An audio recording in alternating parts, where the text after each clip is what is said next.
차별금지법 바로알기 아카데미 시청자 여러분 안녕하십니까? 차별금지법 바로알기 아카데미 운영위원으로 섬기고 있는 이상관입니다. 2023년 5월 26일 금요일 오후 2시 제123회 차별금지법 바로알기 아카데미 강의 일정을 시작하겠습니다. 바쁘신 중에도 특별히 시간을 내셔서 차별금지법 바로알기 아카데미 방송 강의를 실시간으로 시청해 주셔서 감사드립니다. 차바에서 그동안 방송된 강의들이 122회 분량이 축적이 되어 있습니다.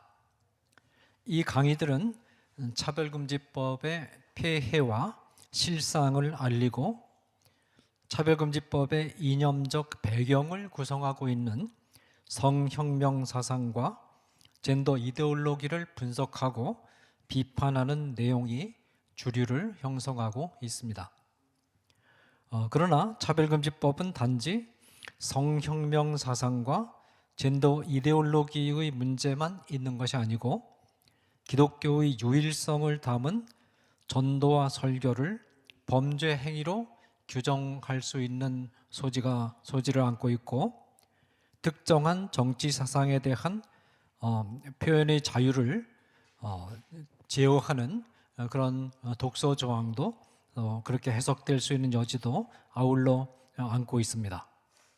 뿐만 아니라 현행 교과서들과 차후 5년간 대한민국의 공교육을 지도할 교육과정이 사회주의와 신사회주의를 암암리에 주입시키는 심각한 이념적 편향성을 지니고 있고 이와 같은 이념적 편향성이 공교육의 거의 모든 교과에 침투해 들어있다는 사실이 확인이 되었습니다. 따라서 2023년에 들어와서 차별금지법 바로알기 아카데미는 차별금지법과 다양한 준차별금지법의 왜곡된 성윤리 사상을 지속적으로 다루고 차별금지법 반대운동의 현황을 계속해서 알려주는 동시에 이념적 이 차별금지법과 교육과정 전 교과에 깊이 스며들어 있는 이념적 편향성을 비판하고 주의를 환기시키는 강의들을 준비해서 제공하는 중에 있습니다. 시청자들께서 시간이 나시는 대로 이 강의들을 시청해 주시면 현대 대한민국과 교회가 어떤 위기와 어려움에 직면해 있고 또 어떤 방법으로 또 어떤 마음가짐으로 이 위기에 대응해야 하는가를 아실 수 있을 것으로 판단이 됩니다. 지난 4번에 걸쳐서 조선 말기부터 6.25 동란에 이르기까지 4대 열강의 이해관계가 복잡하게 얽힌 어려운 정치적 역학관계 안에서 자유민주주의 정치체제와 자유시장 경제체제를 근간으로 하고 기독교의 부흥의 지평을 열어준 대한민국이 형성된 과정을 체계적으로 공부할 수 있는 기회를 주신 하나님께 감사를 드리며 열강을 해주신 박명수 교수님께 고마움을 표합니다. 저도 4차례에 걸쳐 진행된 강의를 모두 들으면서 제가 미처 몰랐던 역사적 사건들과 해석을 공부할 수 있어서 매우 보람이 있는 시간이었습니다.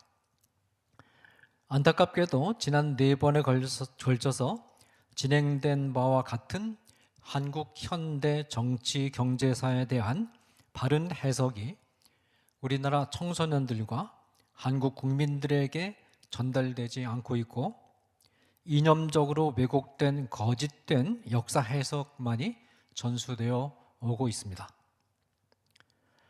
하나님은 이스라엘 백성들에게 출애굽의 역사를 거듭거듭 반복해서 거의 암송할 정도로 기억할 것을 수십 차례 이상 구약 성경을 통해서 명령하셨습니다. 역사를 철저하게 알고 있어야 실수를 반복하지 않고 미래를 열어갈 수 있는 길을 알 수 있고 새로운 전망을 얻을 수 있기 때문입니다. 아마도 이념적으로 편향되어 있는 주류 언론이나 학계의 상황 때문에 시청자들께서 한국 근현대사에 대한 바른 해석을 만날 수 있는 기회가 거의 없어질 것으로 판단이 되고, 차바에서 제공된 역사 강의가 거의 유일한 기회가 아닌가 생각이 됩니다. 따라서 시청자들께서 이 강의를 반복해서 들어주시고 또 주위에 있는 많은 분들에게 이 강의를 듣도록 추천해 주셔서 한국 현대사에 대한 바른 해석으로 무장된 국민들과 성도들이 점차 늘어날 수 있도록 해주시면 고맙겠습니다. 지난 시간에는 일제 36년 강점기와 더불어 한국 국민들에게 매우 아픈 기억인 6.25 동란과 남북 분단의 의미에 대해서 공부할 수 있었습니다. 아담과 하와가 선악과를 따먹고 범죄한 이후에 하나님께서 아담과 하와를 에덴 동산에서 내보내실 때 죄에 대한 사망의 형벌은 당연히 주어지는 것이었고, 사망의 형벌 이외에도 현세 안에서 사는 동안 받아야 할 징계를 추가로 내리셨습니다. 아담에게는 평생 동안 얼굴에 땀을 흘려서 고되게 일을 해서 생계를 유지할 수 있도록 하셨고, 하와에게는 잉태의 고통을 겪으면서 자녀를 출산해야 되는 그런 징계를 주셨습니다. 그런데 하나님이 주신 이 두 가지 징계라는 동전 앞면의 뒷면을 보면 경이롭게도 이 두 가지 하나님의 징계가 타락한 세상 안에서 인간의 건강과 복리에 가장 유익한 하나님의 배려라는 것을 알 수가 있습니다. 타락한 이 세상에서는 얼굴에 땀이 흐를 정도로 열심히 일을 해서 번 돈으로 먹고 살아야 가장 건강하고 바른 생활을 할 수 있습니다. 신체를 활발하게 움직여서 땀이 나면 몸의 독소들이 땀을 통해 배출되고 몸이 깨끗해져서 신체 건강을 유지할 수 있습니다. 정신의 건강은 정신이 분열되지 않고 통일성을 유지하는 것인데, 정신의 통일성은 신체가 깨끗하고 강하고 건강할 때 정신의 통일성이 유지가 됩니다. 또한 열심히 일한 대가로 돈을 벌어야 돈의 소중함을 알고 아껴서 쓰게 됩니다. 일하지 않고 번 돈을 획득한 사람은 돈의 소중함을 모르고 돈을 흥청망청 쓰게 되고 결국 돈 때문에 패가망신할 수 있습니다. 최근 모 국회의원이 은밀한 코인 거래를 해서 문제가 되고 있는데, 그래서 이 코인 거래를 통해서 거액의 돈을 일확천금으로 확보하려고 했다가 지금 윤리적으로 문제가 되고 있습니다. 심지어 근래 목사들도 이 코인 거래에 가담하는 경우가 상당히 많아서 지금 내부적으로 상당히 큰 문제가 지금 되고 있습니다. 또한 여자가 잉태의 고통을 다 겪으면서 아이를 출산하는 것이 아이에게나 임산부의 건강에 가장 좋은 길입니다. 이처럼 하나님은 당신의 자녀를 징계하실 때 그 징계 안에 가장 유익한 길을 담아 놓으셨습니다. 6.25 동란은 영적인 관점에서 보자면 일제 강점기 시절에 한국 장로교가 신사참배를 행한 죄에 대해서 하나님이 내리신 무서운 징계였다, 그렇게 볼 수가 있습니다. 6.25 전쟁은 250만 명에서 300만 명에 달하는 사망자를 낸 끔찍한 전쟁이었는데, 이것은 2차 대전 때 독일 나치 정권이 가스실에서 죽인 유대인 숫자가 600만 명의 절반에 해당하는 숫자입니다.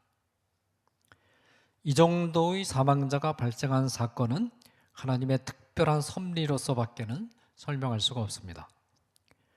그런데 이 전쟁을 통해서 공산주의 사상이 얼마나 무서운 사상이며 당시 국민들을 현혹시켜 오고 있었던 조선인민민주주의 공화국의 실체가 무엇인가를 국민들이 경험적으로 알게 되고, 그래서 향후 강력한 반공 국가를 수립하는 계기가 되었습니다.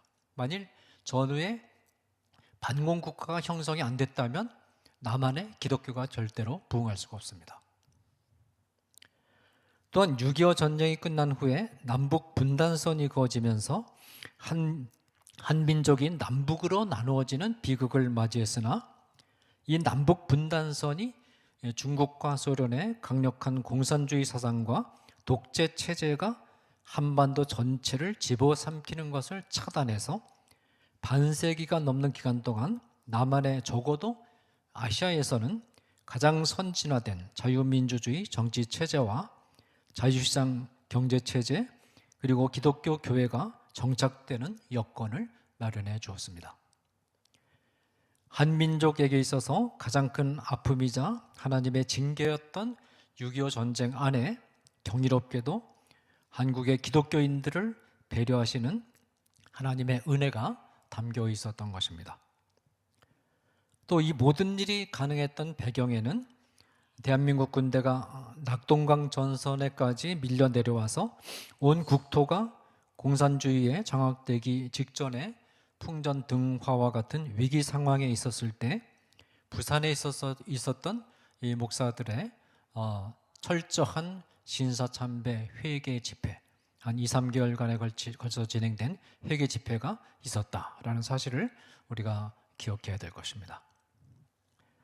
이 소돔과 고모라의 운명이 의인 10명에 의해 좌우됐던 것처럼 우리 대한민국의 운명은 한국의 기독교인들과 교회가 하나님께 어떤 태도를 보여주는가에 따라서 결정된다는 분명한 역사 인식을 가지고, 우리 한국의 기독교인이 없었을 때는 한국의 운명, 한민족의 운명은 기독교인과 상관없이 진행이 되었습니다. 그러나 우리 대한민국에 기독교인이 등장한 이후부터 대한민국의 운명은 기독교인이 좌우한다 라는 것을 우리가 분명히 인식해야 되겠습니다.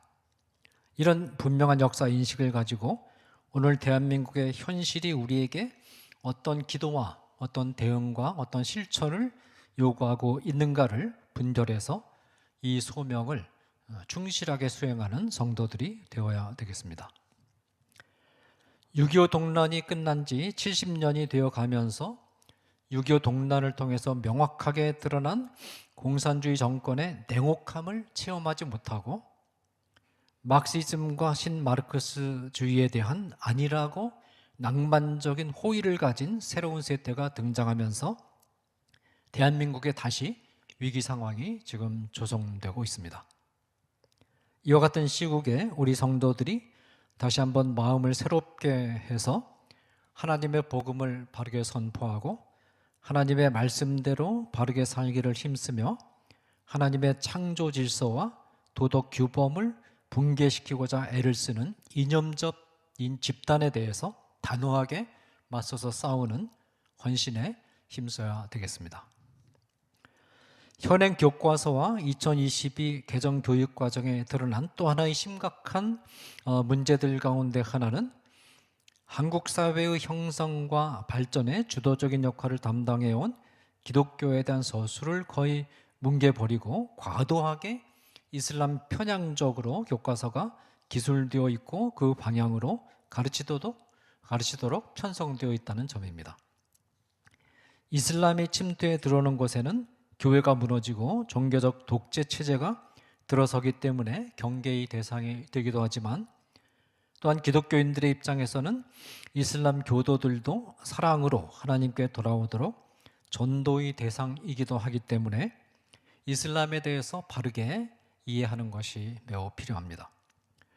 따라서 이 차바에서는 이슬람 문제 전문가이신 소윤정 교수님을 모시고 3주간에 걸쳐서 이슬람 문제를 집중적으로 분석하고 우리 개정교육과정 또 교과서와 연관해서 강의하는 시간을 마련을 했습니다. 자, 오늘은 이슬람 중심으로 서술된 현행 세계사 교과서라는 제목으로 소윤정 교수님, 아신대학교 성교학 교수이신 소윤정 교수님을 모시고 강의를 듣겠습니다. 우리 소윤정 교수님 나오실 때 뜨거운 박수로 환영해 주시면 고맙겠습니다.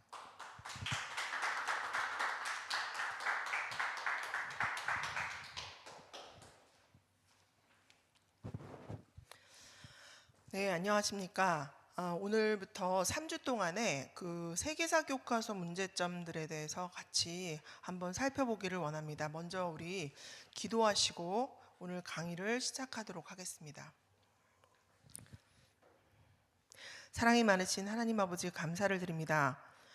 차바를 통하여서 저희들이 차별금지법 반대 운동을 하면서 한국교회가 연합하게 하시고 또 이를 통하여서 전 세계에서 유일무이하게 한국이 차별금지법을 이렇게 막아낼 수 있도록 한국교회를 깨워주시고 하나님께서 원근각처에서 많은 분들을 통하여서 저희들이 힘을 얻게 하시니 감사를 드립니다.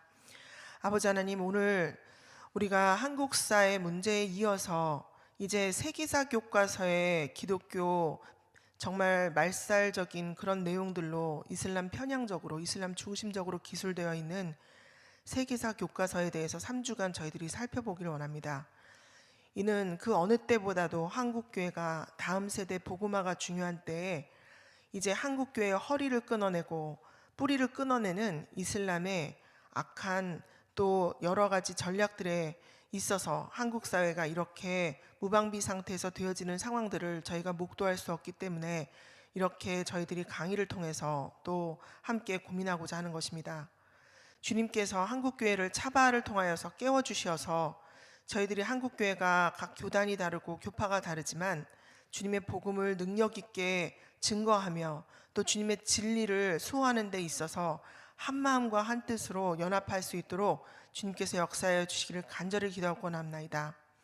오늘 이 강의를 또 할 때 강의를 하는 사람과 또 오늘 유튜브를 통하여서 강의를 듣는 사람들이 주의 성령 가운데 하나가 되게 하시고 성령 충만한 은혜가 임할 수 있도록 주님께서 역사하여 주시옵소서. 예수님의 이름으로 기도드리옵나이다. 아멘. 네, 오늘부터 이제 이슬람 그 중심 세계사 교과서 오늘 첫 번째 타이틀로 제가 이렇게 그 제목을 잡았는데요. 세계사 교과서의 문제점들에 대해서 함께 이제 살펴보기를 원합니다. 근데 지금 제가 타이틀에다가 이슬람 중심 세계사 교과서 이렇게 말을 했습니다. 네, 여러분들이 그동안에는 이슬람 편향적 세계사 교과서 이렇게 편향이다 얘기를 하셨는데 막상 저희가 세계사 교과서를 들춰보니까 이슬람에 대한 내용이 들어있는 것뿐만이 아니라 기독교에 대한 부분들이 현저하게 밸런스가 깨져 있는 것뿐만이 아니라 세계사 교과서를 기술함에 있어서 이슬람 중심적으로 이슬람의 관점에서 이슬람 그 퍼스펙티브스 이슬람적인 입장에서 다른 세계사들도 다 기술되어 있다는 것을 저희가 발견하게 되었습니다. 이는 저는 물론 그 이슬람 관련된 이슬람 변증과 기독교 신학을 공부하고 또 선교학을 한 관점이지만 저희들이 이슬람 중심 세계사 교과서 이런 것들을 살펴봄에 있어서 지난 1월 달과 2월 달에 두 번에 걸쳐서 저희들이 포럼을 하게 되었습니다. 그래서 1월 달에는 이 한신 인터밸리에서 유튜브를 통해서 동영상 포럼을 실시를 했고 두 번째 2월 달에는 저희가 국회에서 포럼을 해서 세계사 교과서의 문제점들에 대해서 많은 사람들이 같이 공감하는 시간을 갖게 되었고 이를 통하여서 저희들이 세계사, 역사 교과서, 한국사와 세계사 교과서를 새롭게 편찬하는 작업에 저희들이 인볼브하게 되었습니다. 그래서 지금 현재 새롭게 그 기독교 세계관을 가지고 계신 선생님들과 교수님들이 연합해서 함께 그 새로운 교과서를 편찬하는 일들을 지금 시작하게 되었습니다. 그래서 이 강의를 들으시는 우리 성도님들께서 특별히 기도해 주시기는 한국은 지금 대한민국 사회가 검정 교과서를 이제 제도화해서 역사 교과서를 저희들이 출판을 할 경우에 검정 출원을 하게 되는데 이제 검정 출원을 하는데 올해 12월 20일까지 저희들이 새로운 교과서를 만들어서 기존에 나와 있는 교과서들과 저희들이 경쟁을 하게 되어집니다. 물론 기존에 나와 있는 교과서 출판사들은 굉장히 거대한 그 볼륨을 가지고 있는 출판사들입니다. 우리 그 자녀들을 가지신 분들은 교과서 보시면 아시겠지만 뭐 천재교육이라든지 미래엔이라든지 금성출판사, 뭐 교학사 이렇게 빅3라고 하고 있는 그런 출판사들이 이 교과서 이 업계를 지금 거의 장악하다시피 하고 있습니다. 그런데 이 교과서들을 하나같이 이슬람 중심적인 세계사 교과서를 지금 편찬을 하고 있고, 저희들이 새롭게 기독교 세계관을 가지고 있는 일선 선생님들, 역사 선생님들, 또 그리고 교수님들이 한국사와 세계사 교과서들을 출판사를 새롭게 만들어서 지금 편찬을 하고 계신 가운데 있습니다. 이는 그동안에는 이런 상황들이 좌시되어지고, 또 저희가 포럼을 하고 많은 사람들에게 현 역사 교과서, 세계사 교과서의 문제점들을 알렸지만, 그것을 알린다고 해도 누군가 새로운 교과서를 쓰지 않으면 이것은 변화할 수가 없는 것이지요. 그래서 저희들이 기독교 선생님들, 그러니까 크리스찬 선생님들 중에 역사 전공하신 선생님들과 교수님들이 발벗고 나서셔서 새롭게 역사 교과서를 쓰게 됐습니다. 그래서 오늘 제가 부탁드리는 것은 이 강의를 저희들이 3주 동안에 진행을 할 터인데, 오늘은 첫 번째 시간으로 이슬람 중심적인 세계사 교과서의 실태를 1시간 정도 살펴보고자 합니다. 다음에는 제가 이제 교과서에서 어떤 정책, 그러니까 교육부 정책이 어때서 이렇게 교과서가 출판이 되게 되어진지, 교과부, 교육부, 그러니까 교육부 정책, 교육부의 정책에 대해서 한번 세계사 역사 교과서와 관련돼서 살펴보고요. 마지막 시간에는 이제 여름 시즌이 저희들이 다가왔는데, 각 교회에서도 이제 다음 세대들을 위해서 수련회를 준비하시고 또 성경학교를 준비하실 텐데, 이슬람과 관련돼서 저희들이 다음 세대들을 교과서 관련해서 어떻게 복음화 시켜야 될지 전략적인 측면과 이렇게 세 꼭지로 나누어서 제가 강의를 하기 원합니다. 오늘은 저희가 이슬람 중심적인 세계사 교과서를 한번 살펴보길 원하는데요. 먼저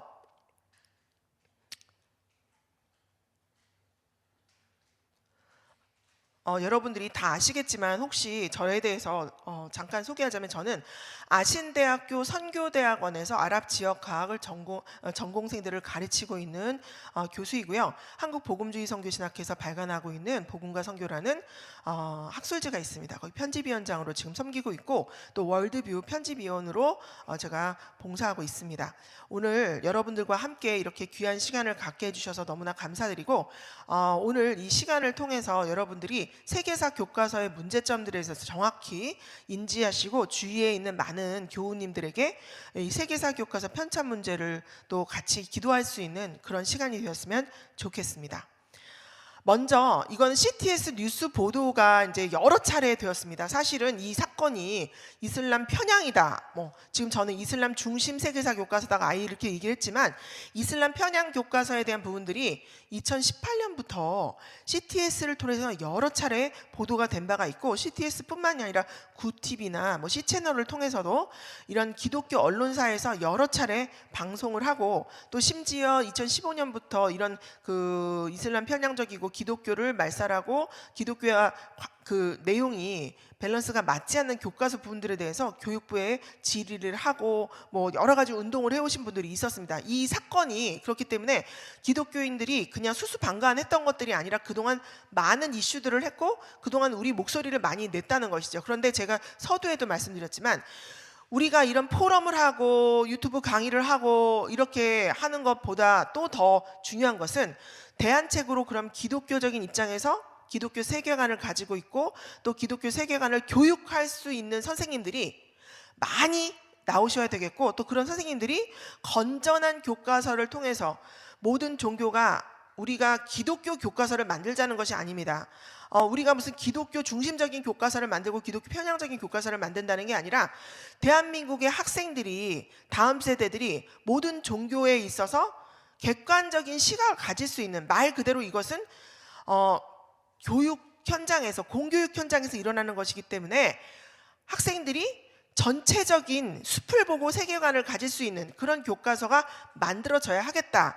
이래서 기독교적인 입장에서도 여러 차례 이런 것들이 방영이 되어졌습니다. 그런데 핵심적으로 말씀을 드리면, 이슬람은 18페이지, 불교는 6페이지, 기독교는 2페이지, 이렇게 저희들이 통계상으로 밸런스가 깨져 있는 상황을 볼 수가 있습니다. 그럼 여러분들이 물어보시겠죠. 교수님, 일개 그냥 한 몇 개, 한두 개 정도 교과서에만 이슬람이 18쪽 나와 있는 게 아닙니까? 이렇게 얘기하실 수 있어요. 그런데 제가 샅샅이 현 교과서들을 구입을 해서 보니까 평균 18페이지라는 것입니다. 평균 18페이지라는 것은 이슬람이 어떤 교과서는 20페이지도 넘게 이슬람에 대한 내용이 나와 있어요. 그런데 그것에 비해서 아주 천편일률적으로 기독교에 대한 내용은 2페이지 이하로 나와 있는 것들을 제가 다 확인을 했습니다. 그렇기 때문에 대한민국에서 아이들이 지금 교회에 와서 주일학교 교육을 받고 예배를 드리고 아무리 신앙교육을 시킨다고 해도 월화수목금 이렇게 주 5일 동안 가는 학교에서 교과서를 통해서 이슬람에 대한 내용들이 이렇게 여과 없이 소개가 되어지고 있고, 그 내용이 얼마나 심하냐면 거의 이슬람교에서 이슬람 중앙 성원에서 나누어주고 있는 포교 책자에 나와 있는 내용들이 그대로 한 글자도 바뀌지 않고 그대로 교과서에 수록되어 있는 이런 현상들을 우리가 보기 때문에 대한민국의 다음 세대가 주일학교에서 아무리 말씀 교육을 시키고 수련회에서 여름 수련회를 하고 한다 할지라도 공교육에서 이렇게 예수님에 대해서 하나님의 아들이 아니다 이렇게 가르치고 마리아의 아들이다, 뭐 선지자 무함마드를 아이들에게 주입시키고 있다면 이것은 정말 아주 저희들이 간과할 수 없는 그런 문제라고 볼 수가 있고요. 무엇보다도 우리가 차별금지법 반대에 있어서 우리가 핵심적으로 이야기하는 것이 차별금지법, 지금 뭐 겉으로 봤을 때는 차별금지 이렇게 얘기하면 많은 사람들이 그 이름만 보고는 이거 굉장히 좋은 법이 아니냐. 그러나 우리가 지금까지 계속 공부를 해 오셨듯이 이걸 펼쳐보면 이 차별금지법, 포괄적 차별금지법이 통과가 되어지면 역차별 현상이 생길 수밖에 없는 이런 상황들을 우리가 분명히 인지하실 텐데, 마찬가지로 이 교과서에서도 역차별적인 현상이 나타나고 있다는 것이죠. 그런데 이런 사건들이 생기게 된 전모를 보니까 우리 그 학생으로 이제 졸업하신 박사님 중에 김성옥 박사님이 얼마 전에 국회 포럼에서 전수조사를 했습니다. 왜 이렇게 이슬람 편향적인 교과서가 나올 수밖에 없었는가를 봤을 때 2007년도 부터 시작해가지고 이제 교과서가 15차 개정까지 가게 됐는데요. 이 개정들이 계속 가지면서 세계관을, 기독교적인 세계관은 서양적인 세계관이다. 그래서 반미 감정을 부추기면서 아시아인의 눈으로 세계사를 봐야 된다라는 운동을 하신 분이 계십니다. 한양대학교에서 문화인류학 그 교수로 은퇴하시고 지금 그 명예교수로 계시는 이희수 교수님께서 수차례에 거쳐서 뭐 오류와 편견으로 가득 찬 세계사 이런 책을 편찬하시면서 그 이전에 지금 이 강의를 들으시고 계시는 대부분의 저와 비슷한 연배 혹은 이 이상의 연배 되시는 분들이 배웠던 세계사 교과서는 말 그대로 미국인의 사관으로 미국인의 그 역사관으로 이 역사를 봤기 때문에 중동 역사가 빠져 있다. 그렇기 때문에 오류와 편견으로 가득 차 있다.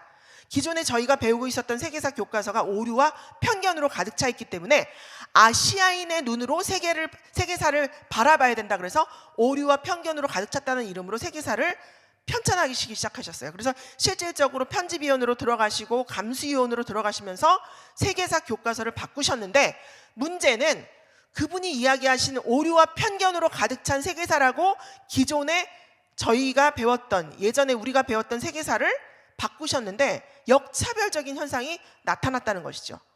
그렇게 해서 바꾼 세계사 교과서는 이슬람이 18쪽, 불교는 6쪽, 그리고 기독교는 근간도 다루지 아니하고 두 쪽의 내용을 다루고 있습니다. 그 두 쪽이라는 것은 종교개혁 내용, 마틴 루터 그 내용 하나 다루고 있고요.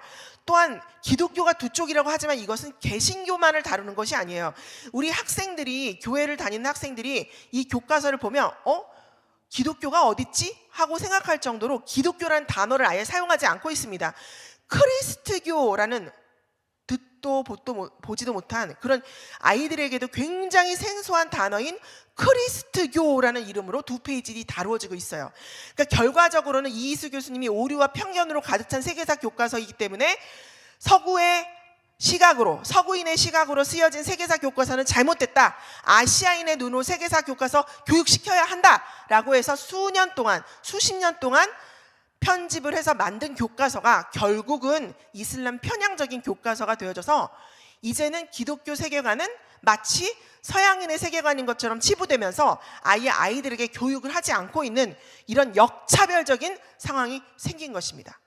그렇기 때문에 저희가 차별금지 바로 아카데미를 통하여서 계속적으로 이런 일들을 하는 것들은 여러분들이 보실 때 차바가에서 차별금지법을 반대를 하더니 이젠 또 무슨 세계사 교과서에 대해서 이야기를 하고 있네. 이런 것들이 사실 우리 사회에서 인권을 가장해서 뭐 소수 인권이라든지 또 그리고 한국에 들어와 있는 이슬람권에서 온 사람들의 인권을 보호한다는 이유에서 또 한국은 지금 우리나라가 난민들이 들어오고 이주민들이 들어오고 있는데 제가 통계상으로 봤을 때 가장 많은 이주민으로는 중국 동포인 조선족이고요. 그 다음에 중국 한족이고 그 다음 베트남 사람입니다. 그 다음에 네 번째로 카자흐스탄인가 이렇게 대구 통계가 되고요. 그렇기 때문에 사실 우리나라에서 이슬람은 종교로서 분포도로 봤을 때 아무리 이주민들이 들어온다 할지라도 현재 상황에서는 1%가 미만이에요.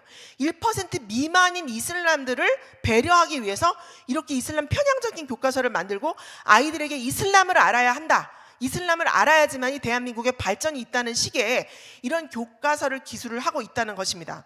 그렇기 때문에 우리가 2018년부터 이렇게 CTS 뉴스 보도를 통해서 또 그리고 많은 분들이 그동안 애를 써주셨는데 다행히 지금 저희들의 목소리가 어느 정도 그래도 관철이 되어져서 다행히 교과서를 기독교 세계관을 가지신 분들이 편찬할 수 있는 기회를 주신 것, 이것은 저는 하나님의 응답이라고 생각이 되어지고요. 오늘 이 강의를 들으시는 우리 성도님들과 우리 목회자님들과 합심해서 이 부분들을 우리가 기도하고 다음 세대에 우리가 교회가 어떻게 될 것인지는 다음 세대들이 어떤 세계관을 가지고 있느냐가 굉장히 중요할 텐데 학생들이 교회에 와서 말씀을 듣기도 전에 이렇게 교과서에서 이슬람을 마치 세계사 수업 시간이 종교 교육하는 시간인 것처럼 불필요한 내용들이 역사와 관계가 없는 이슬람의 교리와 이슬람에서 기도하는 방법과 이슬람에서 할랄이 무엇인지 심지어 히잡과 부르카 금지법을 반대해야 된다고 말하고 있는 이런 교과서 내용들이 아이들에게 가르쳐졌을 때 대한민국의 다음 세대의 교회는 어떻게 될 것인지 이 부분에 대해서 우리가 정말 기도하면서 특별히 2023년 여름 성경학교와 주일 수련회를 준비하고 계시는 이 교회들이 깨어서 기도하시면서 정말 협력해 주시기를 부탁을 드리겠습니다.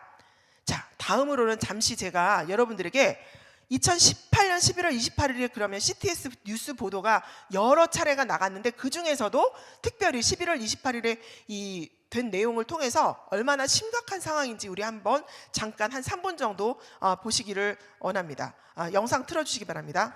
중고등학교 교과서가 이슬람에 편향돼 기술됐다는 문제를 CTS 뉴스에서 여러 차례 보도해드린 바 있습니다. 해당 교과서로 공부했던 학생들의 이야기를 직접 들어봤습니다. 박세현 기자입니다. 대학생들은 중고등학교 시절 교과서를 회상하며 타종교에 비해 이슬람 관련 내용이 압도적으로 많았다고 주장합니다. 이슬람 무늬 같은 거, 그 이슬람 문양 무늬 같은 게 예술적인지 또 이슬람 도시들 같은 경우 사파비 같은 왕조의 아스판이라는 수도가 얼마나 아름다웠는지 이제 도시가 얼마나 웅장했고 아름다웠고 또 제국이 얼마나 컸는지 내용은 되게 많이 나오는데 이제 기독 그리고 또 무엇보다 무하메드에 대해 얘기 나와요. 무하메드가 해지나에 대해서 어떤 내용을 다루고 있고 무하메드 죽음을 다루고 있는데 이제 강조하고 싶은 예수님에 대한 얘기는 아예 안 나와요. 내용에 있어서도 이슬람에 대해 우호적인 기술들이 대부분이었고 친숙한 이미지를 그려냈다고 덧붙입니다. 어느 도시가 수도였는지 이런 것도 배우고 또 거기에 대한 문화, 어떤 왕조가 가장 전성기였는지 이런 걸 배우면서 그냥 자연스럽게 이슬람도 그냥 우리가 받아들일 수 있는 그런 종교다 이런 식으로 많이 배웠던 것 같아요. 대학생이 된 후 이슬람에 대한 비판적인 시각 등 교과서에서 배운 내용과 다른 부분을 접하고 적잖이 놀랐다는 학생들. 시험을 위해 교과서를 암기해야만 하는 중고등학교 학생들이 균형 잡힌 시각을 견지하기 어렵다는 걸 알기에 우려가 큽니다. 기독교, 이슬람, 힌두교 나오는데 그냥 이 평등하게 골고루 그냥 좀 잘 생각이 좋은데 특정 이슬람에 솔직히 장점 부여시킨 부분이 있으니까 그리고 솔직히 말하면 기독교의 한국교회나 전 세계적으로 기독교가 긍정적으로 영향 끼친 게 얼마나 많은데 그런 거에 대해서 굉장히 없애잖아요. 예를 들면 마틴 루터 목사님이나 이런 부분에서 거의 간과시키거든요. 어느 한쪽의 종교로 치우치기보다는 저는 골고루 나눠져야 하거나 아니면 중립적인 입장을 취해야 비종교인이나 아니면 특정 종교를 가진 사람들도 같이 배울 수 있지 않을까 하는 생각이 듭니다. 특정 종교 편향 기술로 논란이 되고 있는 교과서. 다음 세대들의 균형 잡힌 시각에 걸림돌이 될 가능성이 적지 않아 보입니다. CTS 뉴스 박세현입니다. 네, 지금 이 동영상에서 보신 것처럼 기독교 학생이에요. 크리스찬 학생인데 이런 수업을 듣고 고등학교 때 세계사 교과서를 전공을 하고 나서 그리고 나서 대학교에 와서 신학대학에 와가지고 공부를 하다 보니까 그동안 학교에서 배웠던 교과서는 이슬람 쪽에서 그 2차 자료들을 통해 갖고 이렇게 미화시킨 내용들을 보여주고 이슬람 발전사를 공부하게 하고 막 달달달달 외우게 하고 했는데 막상 학교에 와가지고 1차 자료인 꾸란을 살펴보고 하디스를 살펴보니까 자신이 배웠던 것들이 거짓이었다. 사실이 아니었다. 이 미화된 것이었다. 왜 우리가 이런 내용들을 공부해야만 하는 것이냐. 왜 우리가 선택할 여지도 없이 이런 내용들이 교과서에 기술이 되어지는 것이냐 하면서 굉장히 학생들이 불만 있는 그런 내용들로 이렇게 인터뷰를 했던 내용입니다. 그래서 우리 학생들이요, 사실은 대학교에 와서 많은 그 학생들이 교과서가 잘못되어 있는 내용들을 그대로 이렇게 배우고 와서는 이슬람을 접하는 학생들이 굉장한 충격 가운데 이제 자신들이 배운 교과서는 2차 자료이거든요. 2차 자료인데 학교에서 대학교에 와서 1차 자료를 보여주고 꾸란의 것들을 다 이렇게 2차 자료를 보여줬을 때 굉장한 충격을 빠지는 것들을 볼 수가 있습니다. 이렇듯이 대한민국의 지금 다음 세대들은요, 굉장한 이슬람의 독설에 세계사가 잘못되어 있음으로 인해서 이 기독교의 복음이 들어갈 수 없는 그런 상황까지도 아이들에게 이 세계관이 잠식되어 있다, 이렇게 볼 수가 있는 것입니다. 자, 여기서 그러면 이슬람이 18페이지 나왔다는데 어떻게 18페이지 나왔는가? 제가 학생들이 많이 배우고 있는, 그러니까 교과서들 중에서 이제 소위 말하고 있는 빅3라고 합니다. 빅3라고 천재교육, 미래엔 이렇게 들어가는데, 천재교육이 가장 큰 이제 학교들이 사용하는 교과서 중에 천재교육이 굉장히 많은 것 같아요. 가장 많이 사용되고 있는 천재교육 교과서를 제가 한 예를 들어서 보여드리길 원합니다. 제가 이 세계사 교과서가요, 두 가지가 있는데, 이제 하나는 고등학교 교과서가 있고 중학교 교과서가 있어요. 근데 먼저는 고등학교 교과서를 제가 잠시 여러분들에게 보여드리기 원하는데, 이 교과서, 고등학교 세계사 교과서를 한번 보시고요. 제가 부탁드리는 거는 지금 우리 학생들이 인터뷰했듯이 고등학교에서 세계사 교과서를 학교에서 공부를 하고 시험을 봤더니 자기가 너무나 이렇게 잘못된 것들을 배웠다는 것에 대해서 너무 정말 충격스럽다고 얘기를 하신 거 들으셨죠? 우리 성도님들께서 우리 자녀들이 혹시 대학교 입시를 보는데 선택 과목이거든요. 고등학교 세계사는요, 자녀들이 선택하지 않으면 안 배워도 됩니다. 근데 현행 교과서는요, 솔직히 말씀드려서 선택하지 않는 것이 우리 자녀들의 신앙을 위해서 훨씬 유익하다라고 볼 수가 있고, 이 세계사 교과서가 이미 밸런스가 깨져 있기 때문에 어떻게 보면은 교회에서 우리가 세계사 교육을 좀 이렇게 시키고 공과책을 통해서 시키면서 건전하게, 혹은 대안학교에서 이렇게 하면서 할 필요가 있다, 이런 생각이 되어지고, 우리 어머님들께서 또 일선학교 선생님들, 이 강의를 들으시는 학교 교장 선생님들은 천재교육의 고등학교 세계사 교과서를 학생들이 가급적 이 천재교육뿐만이 아니라 이 특정한 어떤 그 출판사를 제가 지칭한다기보다는 고등학교 세계사는 학생들이 선택하는 과목이에요. 선택 과목이니까 선택하지 않도록 하는 게 차라리 낫겠다. 지금 저희가 제대로 된 교과서를 출판하기 이전에는 이 현행 교과서는 아이들에게 굉장히 오류와 사상적으로 또 세계관으로서 세계관에 어떤 그 혼란을 일으킬 수 있는 내용이다, 이렇게 보시면 되겠습니다. 그 실례를 들어서 단원 이제 교과서마다 다 이 컨텐츠가 목차가 같습니다. 특이한 건 뭐냐면요, 천재교육이건 미래엔이든 뭐 금성출판사든 다 같아요. 같은데 목차 구성상 3단원이 서아시아와 인도 지역의 역사를 다루게 돼 있어요. 서아시아와 인도 지역의 역사를 다루는데 특이할 만한 것은 천재교육의 경우에는 이 1단원과 2단원과 4단원과 5단원은 집필자들이 복수입니다. 그러니까 한 분이 이거를 서술하신 게 아니라 그 1단원, 2단원, 4단원, 5단원은 여러 선생님들이 같이 그 단원을 집필하셨는데, 유독 이 3단원은 선생님 한 분이 이걸 집필을 하셨어요. 그런데 너무 어이가 없는 것은 이 집필하신 선생님이 터키사 전공을 하신 분이에요. 터키사를 전공하신 분이 서아시아와 인도 지역의 역사를 기술하셨는데, 문제는 이 서아시아와 인도 지역의 역사에서 아까 서두에 말씀드렸던 이슬람에 대한 18페이지의 내용이 나오는데요.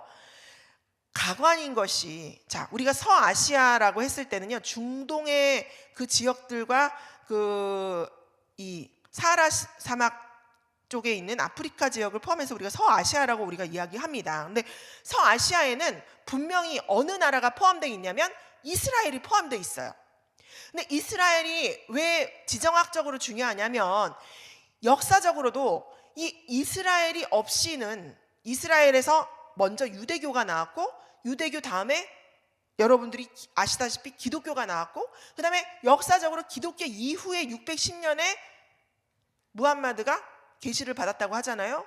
그래서 헤즈라가 622년에 시작이 됐기 때문에 사실은 서아시아 역사를 가르칠 때 이스라엘의 역사와 중동사의 근원을 밝히지 않으면 그것은 어떻게 보면 상당히 학생들에게 이 근간을 흔드는, 그리고 세계관적인 혼돈을 일으키게 하는 그러한 그 내용이 될 수가 있다는 것이죠. 그런데도 불구하고 현재 이 서아시아에 대한 내용은요, 철저하게 이스라엘에 대한 부분이 빠져 있습니다.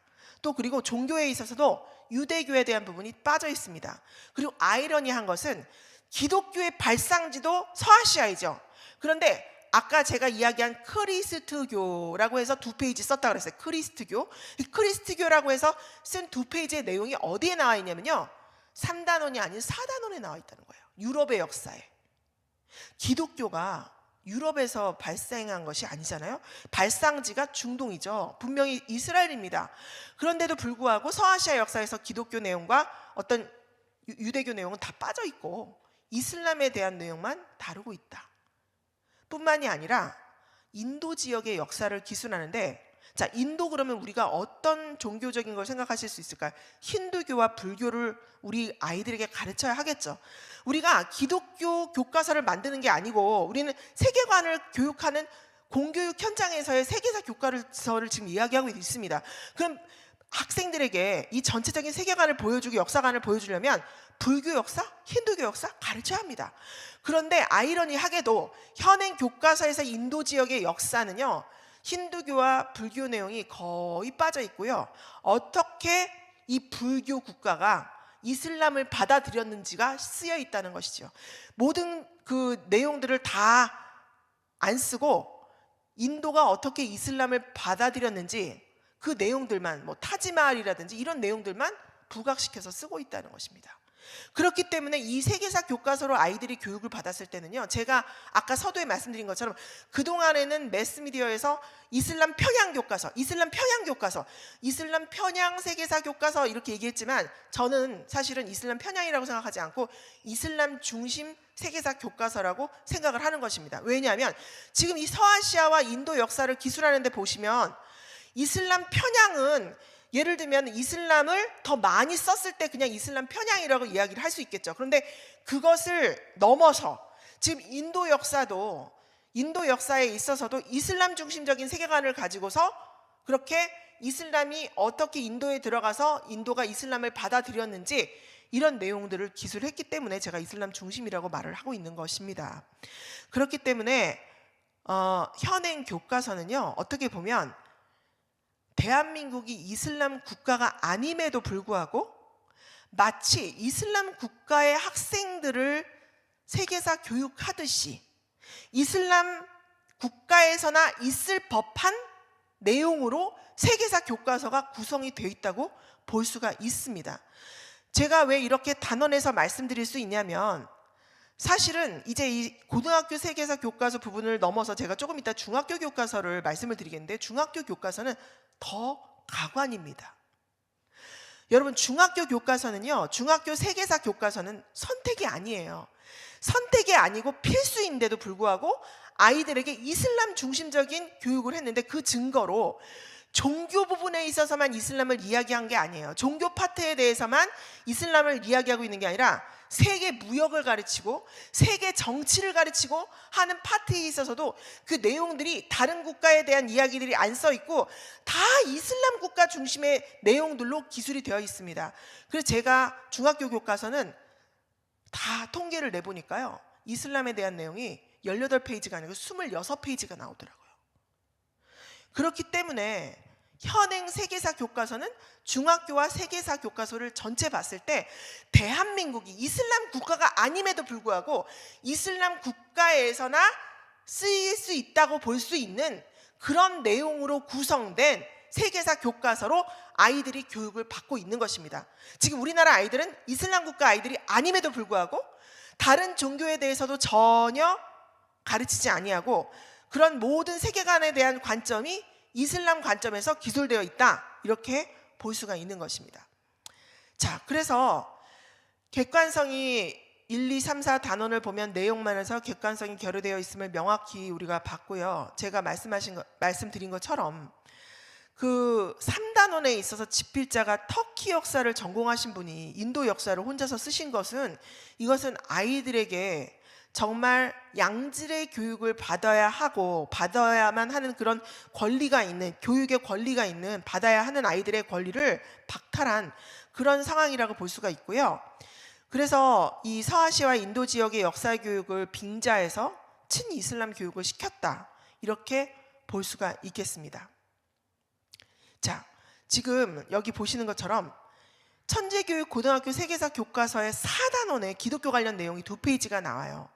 대한민국이 기독교 국가도 아니고 이슬람 국가도 아니지만 기독교에 관련해서 대한민국의 이 세계사 교육을 시킴에 있어서 그렇게 쓸 내용이 없었는지 저는 되묻고 싶습니다. 뿐만이 아니라 타이틀이 뭐냐면요, 아까 서아시아 부분에서 나와야 할 기독교의 근간은 다루지 않으면서 4단원에 이 소제목으로 로마 문화와 크리스트교, 이렇게 나와요. 로마 문화와 크리스트교. 그래서 사실상 내용을 보면 캐톨릭에 대한 내용이 80%이고요. 그리고 20% 정도 그래서 종교개혁이 일어났다, 마틴 루터가 종교개혁을 했다, 그리고 칼빈이 뭘 했다, 기독교 강요가 있다, 이렇게 2가지 내용만 간단하게 기술되어 있습니다. 저는 이 내용을 이렇게 보면서 제가 옛날에 학교 다녔을 때 배웠던 세계사 교과서 내용하고 너무나 다른 이런 그 컨텐츠를 보면서 아, 대한민국의 다음 세대에는 선교사가 나오지 않겠구나 하는 생각까지 들었습니다. 이 교과서로 교육을 받으면 선교사가 절대로 나올 수가 없는 상황에 처해 있습니다. 그렇기 때문에 우리 부모님들이 그동안에 아이들이 교과서가 이제 무겁다고 해서 선생님들이 이전 학교에서 다 교과서를 학교에다 놓고 왔기 때문에 자녀들이 무슨 내용의 이 교과서를 가지고서 공부를 하고 있는지 우리 부모님들은 알 수 있는 방법이 없으셨던 것 같아요. 그런데 저희 이제 관련해서 이런 부분들을 저희들이 다 살펴보고 하면서 정말 이것은 이렇게 수많은 세월 동안 우리가 이것에 대해서 아무런 반응을 하지 않고 대응을 하지 않았다는 것은 어떻게 보면 이 다음 세대, 우리나라의 다음 세대를 복음화하는 데 있어서 크나큰 우리가 정말 과오를 범했다. 지금이라도 우리는 정말 회개하면서 다음 세대들이 복음을 받아들일 수 있도록 올바른 기독교 세계관을 교육해야 되겠다라는 생각이 들었습니다. 자, 여기 로마 문화와 크리스트교라는 제목으로 기독교 관련 내용을 2페이지 분량으로 다루고 있고, 그리고 최소한으로 언급한 것, 또 3단원에서 친이슬람적 이 서아시아와 인도 역사 교과서 내용하고 우리가 비교를 했을 때 왜 종교 부분에서 다른 것들은 3단원에서 다루면서 왜 크리스트교만 이렇게 빼서 4단원에 다루어야만 했는지, 왜 서아시아의 부분에 있어서 기독교를 뺐는지에 대해서 이 지필한 사람들에게 저희들 물을 수밖에 없는 그런 상황입니다. 친이슬람적인 서아시아 인도 역사하고 내용면에서 봤을 때 너무나 확연하게 다르고, 사실은 저희들이 처음에는 뭐 기독교 부분이 2페이지 나왔다 그러는데 그렇게 말하기도 너무나 정말 뭐할 정도로 이건 거의 내용이 없다라고 보시면 정말 맞을 것 같습니다. 그리고 3단원에서 친이슬람적 서아시아 내용을 보면요, 역사적인 내용뿐만이 아니라요, 다양한 이슬람 교리를 교육시키고 있어요. 아이들한테 이슬람 상인이 돼봐라, 이런 내용들도 들어가 있고, 이슬람에서의 뭐 할랄이나 이런 것들도 아이들에게 받아들여라. 오늘 너희들이 먹은 급식 중에, 학교에서 먹은 음식 중에서 그 다음에 할랄 음식이 아닌 것은 무엇인지 적어와라. 이것이 숙제예요. 아이들한테 그런 숙제를 세계사 교육을 통해서 3단원을 통해서 과제로 주고 있는 것입니다. 자, 여기 로마 문화와 그리스도교라는 제목으로 기독교 관련 내용을 다룬 것은 이슬람의 발생을 다루고 있는 3단원을 고려할 때 매우 편파적이라고 볼 수가 있죠. 왜 이슬람에서는 발생을 다루면서 기독교는 그리스도교라는 이름으로 그냥 슬쩍 지나가고 기독교의 발생에 대해서 다루지 않는 것일까요? 그것은 어떻게 보면은 이 기독교에 대한 부분들을 무시하고 인정하고 싶어 하지 않는 그런 이슬람의 세계관을 그대로 투영하고 있다는 것을 보여주는 증거라고 볼 수가 있습니다. 왜냐하면 저희들이 이슬람을 공부를 해보면요, 이슬람은요 유대교와 기독교를 인정하고 싶어 하지 않습니다. 왜냐하면 그들은 기독교는 올바른 길에서 이탈한 그런 종교라고 보고 있고 잘못된 길이라고 보고 있고요. 뿐만이 아니라 이슬람 태동의 그 메카에서의 무함마드의 The Life of Muhammad라는 책에 보면요, 이 무함마드가 유대교인들에게 굉장히 아주 많은 핍박을 당하고 유대교인들과 반목하면서, 그래서 그 유대교적인 교리에 의해서 이슬람교 교리가 나왔다라고 하는 말을 굉장히 불쾌해합니다. 그래서 쉽게 말하면 할랄 같은 경우도 우리는 그냥 할랄, 이슬람교의 할랄 이렇게 생각하시는데, 그 할랄의 그 교리를 이렇게 살펴보다 보면요, 이 유대교에서 지금 지키고 있는 코셔 문화 있잖아요. 코셔 문화하고 유사한 것들이 굉장히 많아서 사실은 저희들이 이슬람교의 이 할랄은 유대교의 코셔에서 유대교인이었던 사람들이 이슬람교로 되면서 초기에 교리를 집대성하면서 가져온 것이다, 이렇게 저희들이 분석을 하는데, 그런 이야기를 했을 때 이슬람교도들이 굉장히 불쾌해하는 것을 저희가 볼 수가 있습니다. 그렇듯이 이 이슬람교에서는 근간이 되어지는 유대교와 뿌리가, 역사적으로 유대교가 있고 기독교가 있고 이슬람교가 있는데, 그럼에도 불구하고 유대교와 기독교를 인정하고 싶어하지 않는 그런 풍토를 가지고 있습니다. 근데 이러한 역사관과 풍토가 대한민국 이 세계사 교과서에서도 그대로 투영되어 있다는 것을 볼 수가 있는 것이죠. 그렇기 때문에 교묘하게 서아시아 부분에 있어서 다루어져야 될 유대교에 대한 발생과 발상, 그런 것들은, 역사적인 것들은 다 빠지고, 또 기독교에 대한 그 처음에 어떻게 기독교가 발생되어졌는지 부분도 다루지 않고, 그것은 아예 빼갖고 사단원에 가져다가 거기다가 이제 심고, 거기서 내용을 그냥 다루는 크리스트교라는 식으로 로마 문화, 유럽의 로마 문화와 같이 다뤄버리고, 그리고 나서는 기독교에 대한 발생은 완전히 그냥 다루지 않는 것이죠. 그래서 이런 부분들이, 이것은 그냥 이슬람 편향을 떠나서 이슬람 중심적인 교과서다, 이렇게 볼 수가 있고요. 이런 기술 자체는 어떻게 보면 이슬람 국가에서나 있을 수 있는 그러한 그 목차다, 이런 내용이다, 이렇게 볼 수가 있습니다. 그렇기 때문에 우리가 새롭게 만들어지는 교과서는 아이들에게 서아시아와 인도 역사를 다루면서 그 서아시아에서 유대교가 어떻게 발생되어졌고, 그 다음에 기독교는 예수님이 메시아가 되어셨고, 그 다음에 이슬람교는 그 다음에 어떻게 이렇게 탄생이 됐다, 이런 내용들을 가르쳐주는 것이 객관적인 기술이라고 볼 수가 있고요. 뿐만이 아니라 불교의 역사와 이 아시아의 역사도 다루어지는 것이 당연하다고 생각이 됩니다. 왜냐하면 대한민국에 와 있는, 이제 제가 다음 시간에 다룰 내용이 대한민국 교육부의 정책과 정책에 있어서 교과서의 부분들이 어떻게 이렇게 투영됐는지를 다루겠지만, 뭐 다문화에 대한 내용들이 굉장히 나오게 될 텐데, 대한민국이 이주민과 난민들과 이렇게 한국에 유입되어 오는 그 다문화권을 봤을 때 아시아권이 아주 압도적으로 많은데, 그중에 베트남, 캄보디아, 태국 많습니다. 이 사람들이 다 어느 나라 사람이 어느 배경이냐면 불교가 배경이죠. 그렇기 때문에 대한민국 이 사람들은 대한민국에서 다문화 사회를 이루려면 불교 문화에 대해서 아이들에게 가르쳐야 될 필요가 있어요. 그런데도 불구하고 불교 문화에 대해서는 아예 그 근간도 다루지 않고 인도에 대해서 다루면서 인도가 어떻게 이슬람화가 됐는지 다룬다는 것은, 이것은 크나큰 정말 이 교육에 있어서 오류다, 왜곡이다, 이렇게 볼 수가 있겠습니다. 자, 그래서 유대교와 기독교의 발상지인 이스라엘을 배제하고 있는 오류를 범하고 있다고 제가 말씀드렸고요.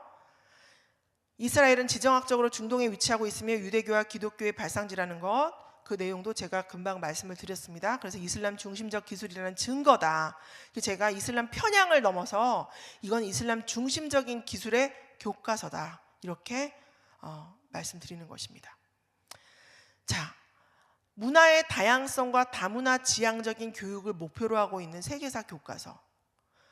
세계사 교과서가 문화의 다양성과 다문화 지향적인 교육을 하기 위해서 시킨다라는 것을 모토로 하고 있는데, 실상은 이렇게 기독교의 역사적 발언에 대한 객관적 기술을 회피하면서 이슬람 중심적으로 다루고 있다.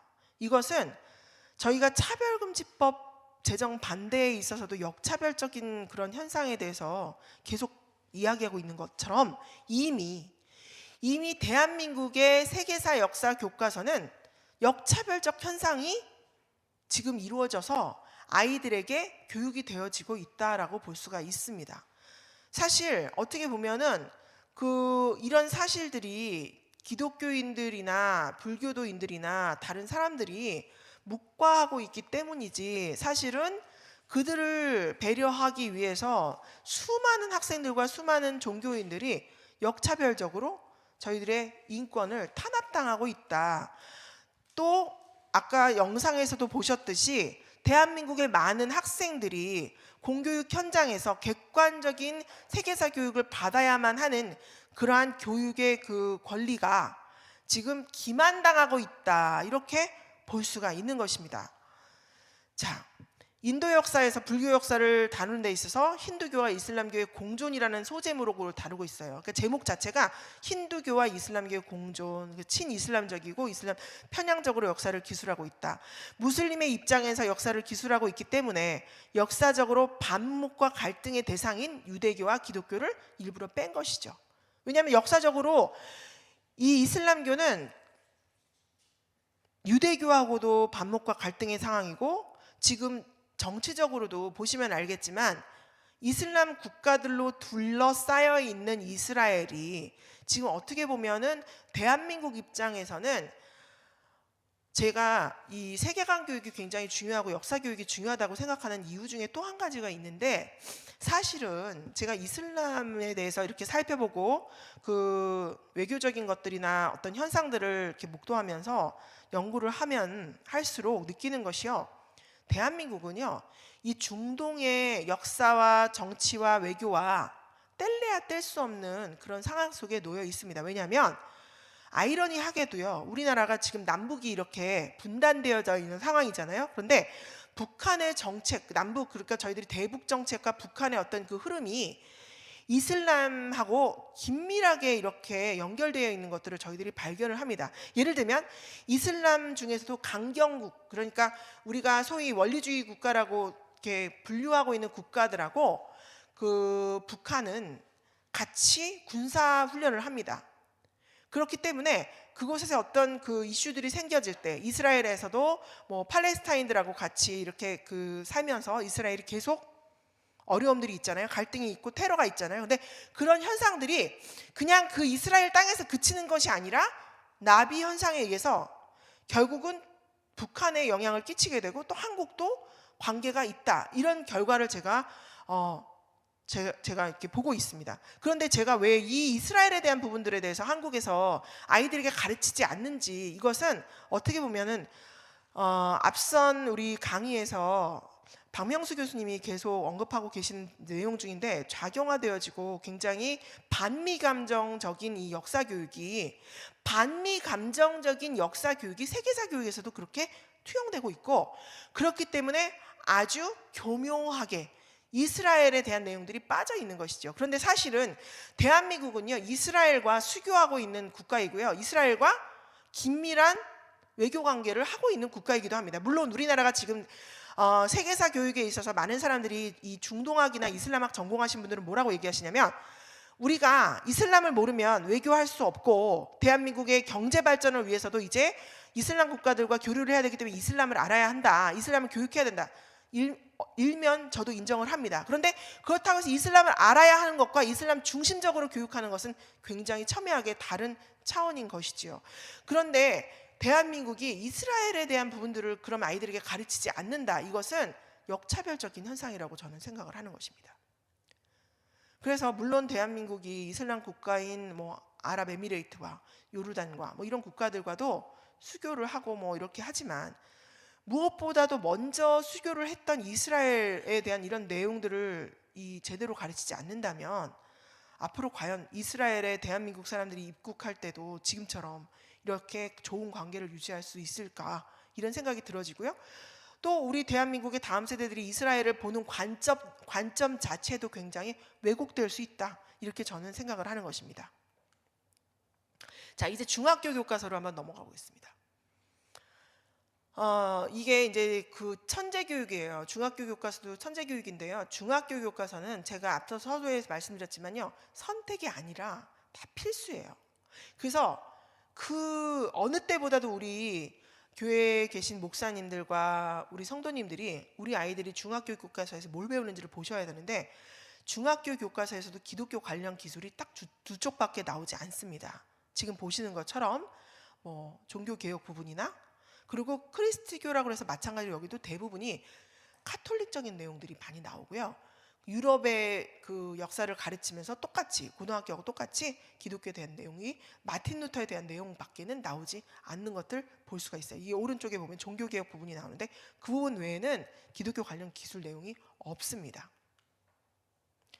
자, 중학교 역사교과서 이슬람 미화 내용을 보면 교학사에서 뭐라고 나오냐면요, 역사 교과서에서 역사를 가르치라고 했더니 알라는 모세에게 성서를 주었으며 마리아의 아들 예수에게 성스러운 표지를 주고, 아이들이 교회에 다니는 아이들도 학교에 가면 마리아의 아들 예수, 그러니까 예수님의 신성을 부인하는 내용이 엄연하게 세계사 교과서에 이렇게 나와 있는 것입니다.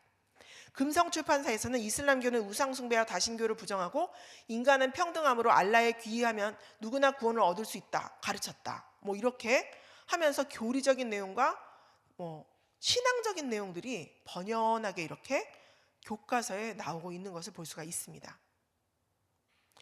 그리고 심지어는 이슬람 상인이 돼보자. 숙제가 뭐냐면 이슬람 상인이 유럽에 끼친 영향이 무엇인지 토론해봐라. 이슬람 상인의 가상일기를 써보자. 이게 창의 활동이에요. 이 교과서에 보시면 이게 일방적인 교육뿐만 아니라 아이들의 액티비티를 할 수 있도록 숙제를 내주고 이런 게 있는데, 이슬람 상인이 돼보자는 거예요. 이런 내용들이 번연하게 기록이 되어 있습니다.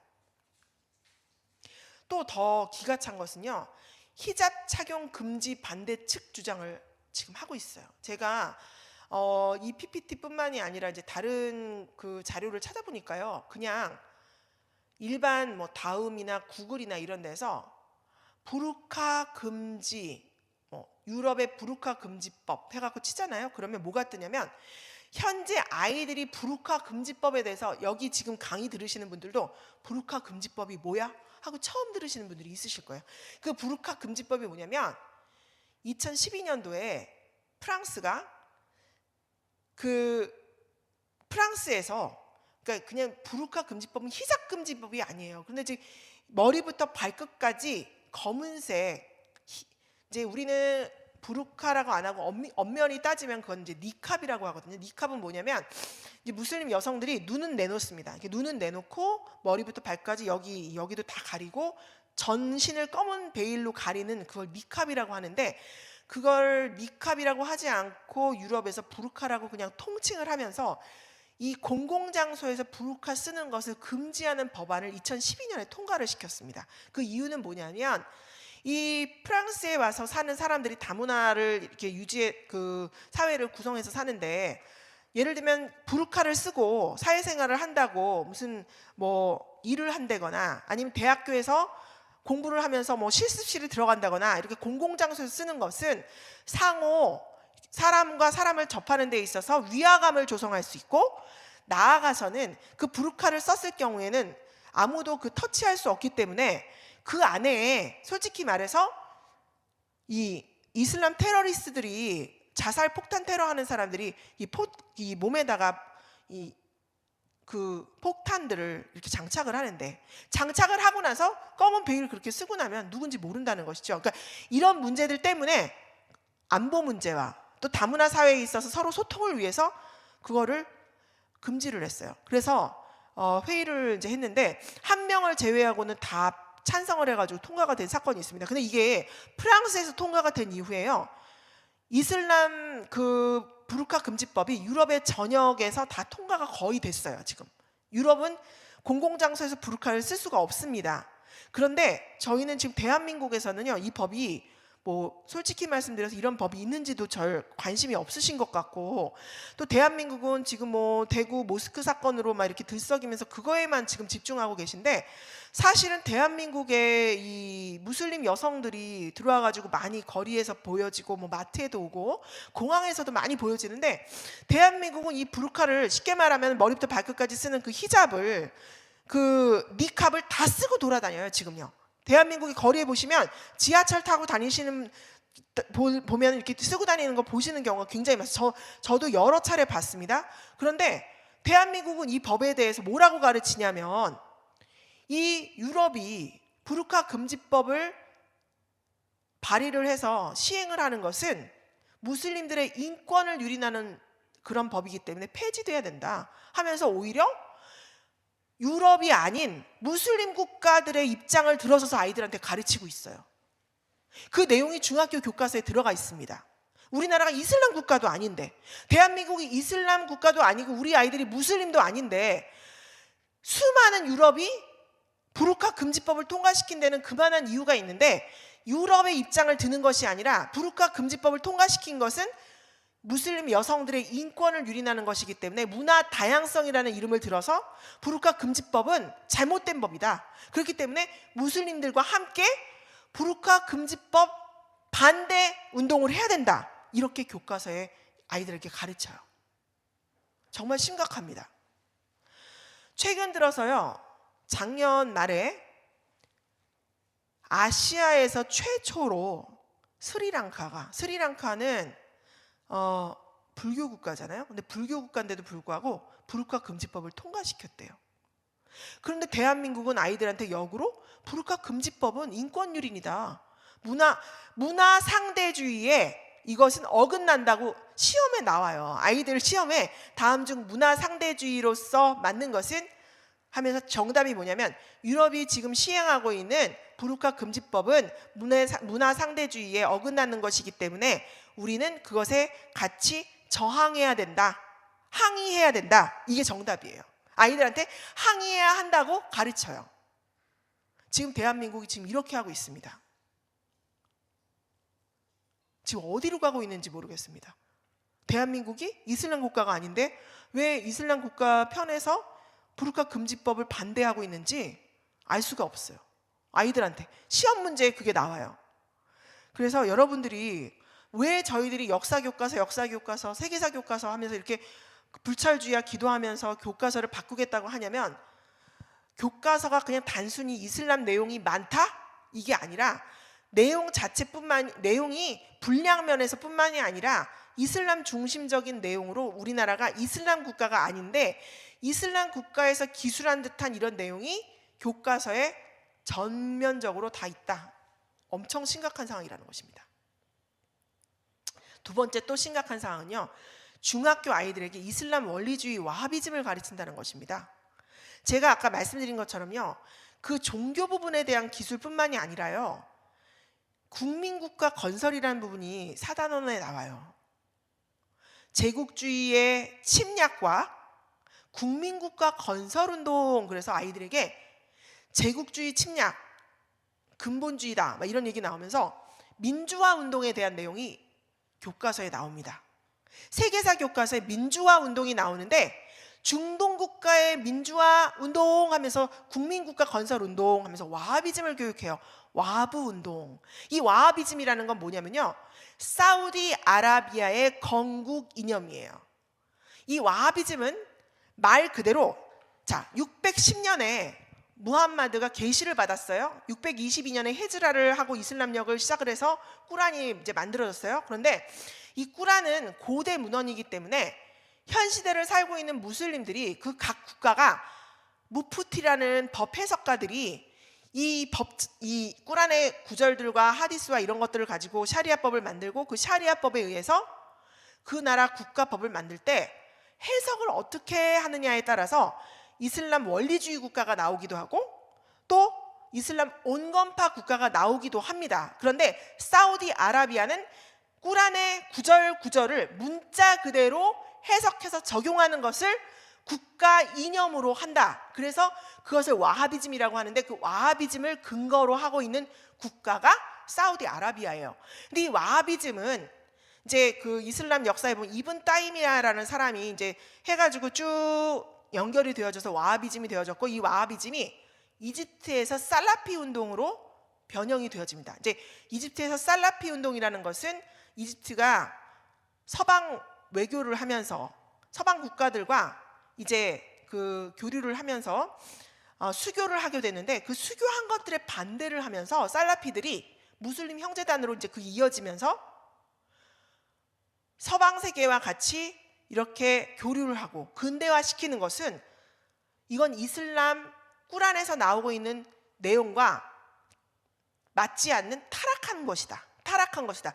꾸란 문자 그대로 믿는 것이 아니다 해가지고 반대 운동이 생기게 되는데, 그게 바로 이제 무슬림 형제단이 발언을 하게 돼요. 근데 무슬림 형제단들이 결국은 반국가, 반정부 운동을 하게 되죠. 반정부 운동을 하면서 국가 원수를 시해하는 사건이 있었습니다. 이제 그러면서 하산 알반나라는 사람이 무슬림 형제단을 시작을 했는데, 문제는 그 무슬림 형제단들이 하산 알반나를 통해서 무슬림 형제단을 만들고, 그리고 나서 그런 과정 중에 그다음에 사이드 꾸뚜비라는 사람이 이제 이것을 단지 사상에서 끝나는 것이 아니라 행동 강령을 기술한 책을 발간을 하게 돼요. 이정표라는 책을. 근데 그게 그 이정표라는 책은요, 지금 현재 전 세계 이슬람 테러리스트들의 텍스트북입니다. 전 세계를 이슬람화하기 위해서 군사를 일으켜라. 결국은 그 책의 근거에서 IS가 시작이 된 것이죠. 그리고 사실은 무슬림 형제단에서 알카에다가 나오게 되고, 알카에다에서 IS가 나오게 된 거예요. 쉽게 말하면 그 모든 그런 행동을 일으키고 테러를 일으키는 것에 사상적인 근간이 되는 게 바로 와하비즘이에요. 근데 그 와하비즘을 중학교 아이들에게 이슬람 이 국민국가 건설 운동이다 해서 중학교 교과서가 여러 개가 있는데, 세계사 교과서 출판사가 다 다른데 그 출판사들에서 하나도 빠지지 않고, 제가 봤는데 어느 한 출판사도 어김이 없이 와하비즘을 다 교육하고 있어요. 아이들한테. 국민국가 건설이라고, 민주화 운동이라고요.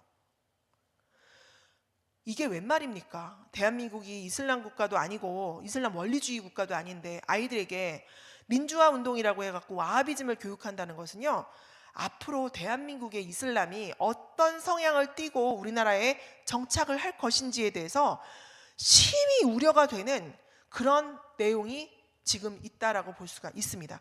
대한민국은 아직까지도 남북이 지금 통일이 안 된 상태에서 그렇지 않아도 국가의 안보 문제가 그 어느 때보다도 가장 우선시되어지고 있는 그런 우리가 이 세상에 살고 있습니다. 대한민국 국민이라면 누구나 다 그 부분에 대해서 인지를 하고 계실 것입니다. 그런데 거기다가 설상가상으로 이슬람 원리주의인 와하비즘을 아이들에게 민주화 운동이라고 이렇게 미화시켜서 가르친다면, 한국에 와가지고 있는 이슬람 그 사람들이 어떤 성향을 띠고 한국에서 정착을 할 것인지, 이런 부분들에 대해서 우리가 결코 간과할 수 없는 부분이라고 볼 수가 있는 것입니다. 자, 사우디아라비아 건국 정신이 한 손에는 꾸란, 한 손에는 칼이죠. 이게 국가의 이 국기에도 나와 있는데, 바로 그 와하비즘이 이슬람 원리주의 운동이라는 것입니다. 여기 사우디아라비아 국기를 보시면 이렇게 그 샤하다라고 하는 신앙 고백이 위에 있고요. 칼이 이렇게 있잖아요. 이거를 제가 인터넷에서 국기의 의미를 찾아보니까요, There's no God but Allah. 알라 외에는 신이 없다. 그리고 무함마드 is his messenger. 무함마드가 선지자다. 이렇게 가르치는 것이죠. 저는 요즘 최근 들어서 신학계에서 불고 있는 바람 중에 제가 잠시 좀 우려가 되고 있는 게, 세계사 교과서가 이렇게 무함마드 is his messenger 이라고 가르치는데 C5 운동을 얘기하고 있는 선교학자들이 계셔요. 그런데 저는 그 C5 운동이나 선교학적으로 봤을 때 그 부분에 대해서 우려를 금치 못하는 이유가 뭐냐면, 선교사님들이 대한민국에 있는 그 한국 선교사님들, 그러니까 한국에서 파송받은 선교사님들을 저희가 한번 조사를 한번 했던 적이 있는데요. 대한민국 선교사님들은, 그러니까 한국에서 파송받으신 한국 선교사님들은 사실 실상 이 상황화 C5 운동 하시는 분들이 극히 소수입니다. 거의 없다고 보셔야 돼요. 그런데 이 상황화 운동을 하는 과정 중에 핵심적인 게 뭐냐면, 선교사가 그 안에 들어가서 뭐 복음을 전하는데 예수를 뭐 메시아라고 믿고 하는 것만 가지고도 그것을 개종했다라고 보자라고 하는 운동이 있습니다. 그런데 거기서 우리가 절대적으로 간과하시면 안 되는 게 뭐냐면, 그들이 예수님을 메시아라고 받아들일 수는 있지만 무함마드를 선지자라고 포기를 하지 않는 이상은 개종이라고 볼 수가 없죠. 그런데 분명히 이 무함마드 is his messenger, 무함마드는 선지자다, 이런 내용이 사우디아라비아 국기에도 있고 이 내용이 그대로 세계사 교과서에서도 있다는 거예요. 근데 아이들이 만약에 무함마드는 메신저다, 무함마드는 선지자다, 무함마드는 선지자다, 이렇게 그냥 계속 이렇게 가랑비 맞듯이 그렇게 교육을 받아버리면 나중에 그런 내용들이 일반 사회에서 있어지고 한다 할지라도 그것이 아무렇지도 않게 들릴 것입니다. 그런데 우리들은 아이들이 교회에 와서 그냥 예수님만 믿고 그냥 주일날 예배만 드리면 그걸로 끝이라고 생각하시는데, 그 아이들이 무함마드를 선지자라고 생각하게 된다면 이것은 구약에 대한 상당한 오류를 범하게 되는 것이죠. 그래서 그 어느 때보다도 아이들에게 교리 교육과 신앙 교육, 성경 교육을 잘 시켜야 한다. 지금 이렇게 많은 혼돈 가운데 아이들이 있기 때문에 그 어느 때보다도 지금 굉장히 중요한 시점에 와 있다, 이렇게 볼 수가 있습니다. 자, 와하브 운동은 제가 아까 설명드린 것처럼 이집트의 살라피 운동으로 이어졌다, 그 얘기를 제가 썼고요. 무슬림 형제단 이야기를 했습니다. 사이드 쿠투비 이정표라는 내용을 책을 만들었다, 그 얘기 썼고요. 그래서 알카에다를 통해서 IS로 왔다라는 얘기도 제가 했습니다. 자, 이들은요, 와하브 운동하는 사람들은요, 온건파 무슬림들을 카피르라고 해요. 카피르라고 해서요, 진짜 무슬림들이 아니다 하고 불신자로 치부를 합니다. 그렇기 때문에 무슬림 국가에서도 테러가 일어나는 이유가 뭐냐면, 이 와하브 운동하는 사람들이요, 온건파 무슬림들, 쉽게 말하면 서방 사람들과 외교하고 소통하는 사람들을 가짜 무슬림들이다, 카피르다, 이렇게 말을 하면서 테러 대상으로 집어넣는 거예요. 그 무슬림 사이에서도 전쟁이 일어나는 것이죠. 그렇기 때문에 이 와하브 운동은 굉장히 강경파 무슬림들이 하는 운동이라고 볼 수가 있는데, 튀니지의 자스민 혁명이나 이런 것들을 그냥 민주화 운동이라고 우리가 외부자적인 입장에서 보는 것은 이슬람을 정말 모르기 때문에 이렇게 오해하시는 것이죠. 근데 최근 들어서 우리나라 난민 중에요, 무슬림 형제단 중에 한 사람이 난민으로 인정된 사례가 한 사람이 있었어요. 근데 그 무슬림 형제단들이 한 사람 입국이 되어져서 난민으로 인정이 되어졌는데, 대한민국에서는 그 무슬림 형제단이 이집트 정부로부터 탄압을 당해서 신변의 위험이 있기 때문에 난민으로 인정을 했다는 거예요. 근데 아이러니한 것은, 사실은 이집트는, 그 국가는 오히려 근대화를 추구하고 있는 입장이고, 그 난민으로 인정받은 그 사람은 강경하기 때문에, 강경한 무슬림이기 때문에 그렇게 된 것인데, 그 사람을 대한민국에서는 이 사람이 이슬람으로 인해서 종교적으로 국가로부터 탄압받을 수가 있으니까 대한민국이 그를 보호하기 위해서 난민으로 인정을 했다, 이런 상황이 지금 우리나라가 생겼다는 거죠. 그런 것처럼 대한민국이 알고 있는 무슬림과 이슬람은 사실 굉장히 미화되어 있는 내용이고, 와하브 운동을 국민국가 건설이라고 이렇게 가르쳐 버리면, 그러면 우리는 이슬람 원리주의를 못 가르칩니다, 아이들한테. 이런 상황이 심각한 것이죠. 왜 이슬람에 대해서 온건파 이런 내용들을 안 가르치고 온건파 무슬림을 카피르라고 해서 테러 대상으로 여기는 이런 무슬림들을, 와하브 운동하는 사람들을 미화시켜서 민주화 운동가로 가르치느냐, 심각하다는 것입니다. 자, 현행 교과서의 문제점을 제가 강의를 마치면서 정리해 드리는 거는, 다음 주에 연이어서 교육부 고시 내용과 더불어서 대한민국이 이런 교과서를 만든 데에는 교육부가 큰 역할을 했는데, 교육부가 문화 다양성 교육과 다문화 교육을 한다고 하면서요, 내용 체계에서 핵심 아이디어로 이슬람 세계의 확대라는 이런 조항을 집어넣습니다. 다문화 교육을 하라고 교육부 고시 내용이 나오는데, 내용 체계에서 핵심 아이디어 이슬람 세계의 확대. 그렇기 때문에 모든 출판사가 이슬람에 대해서 이렇게 강조하고 있는 것이죠. 무역, 경제에 대해서도 이슬람의 무역, 정치도 이슬람 정치, 이슬람 민주화 운동, 와하브 운동, 원리주의 운동, 이런 것들 미화시켜서 가르치게 된 것입니다. 그래서 저희는 이제 교육부가 다시 이 고시를 정말 낼 수 있도록 이거는 국민적인 차원에서 탄원서를 넣어야 될 그런 상황입니다. 왜 다문화 교육을 하는데, 제가 아까 말씀드린 것처럼 통계청 자료에 의하면 1%도 안 되는 무슬림들을 배려하기 위해서 다문화 정책을 하고 다문화 교육을 하는데 이슬람 세계의 확대를 핵심 아이디어라고 이렇게 하는지, 이 부분에 대해서 저는 교육부에 묻고 싶은 것입니다. 오늘 제 강의를 마치면서 저희가 그간 이 문제를 놓고, 역사 교육의 문제를 놓고 수많은 분들이 기도하고 정말 고심하면서 다음 세대를 복음화하기 위해서 애쓰고 계십니다.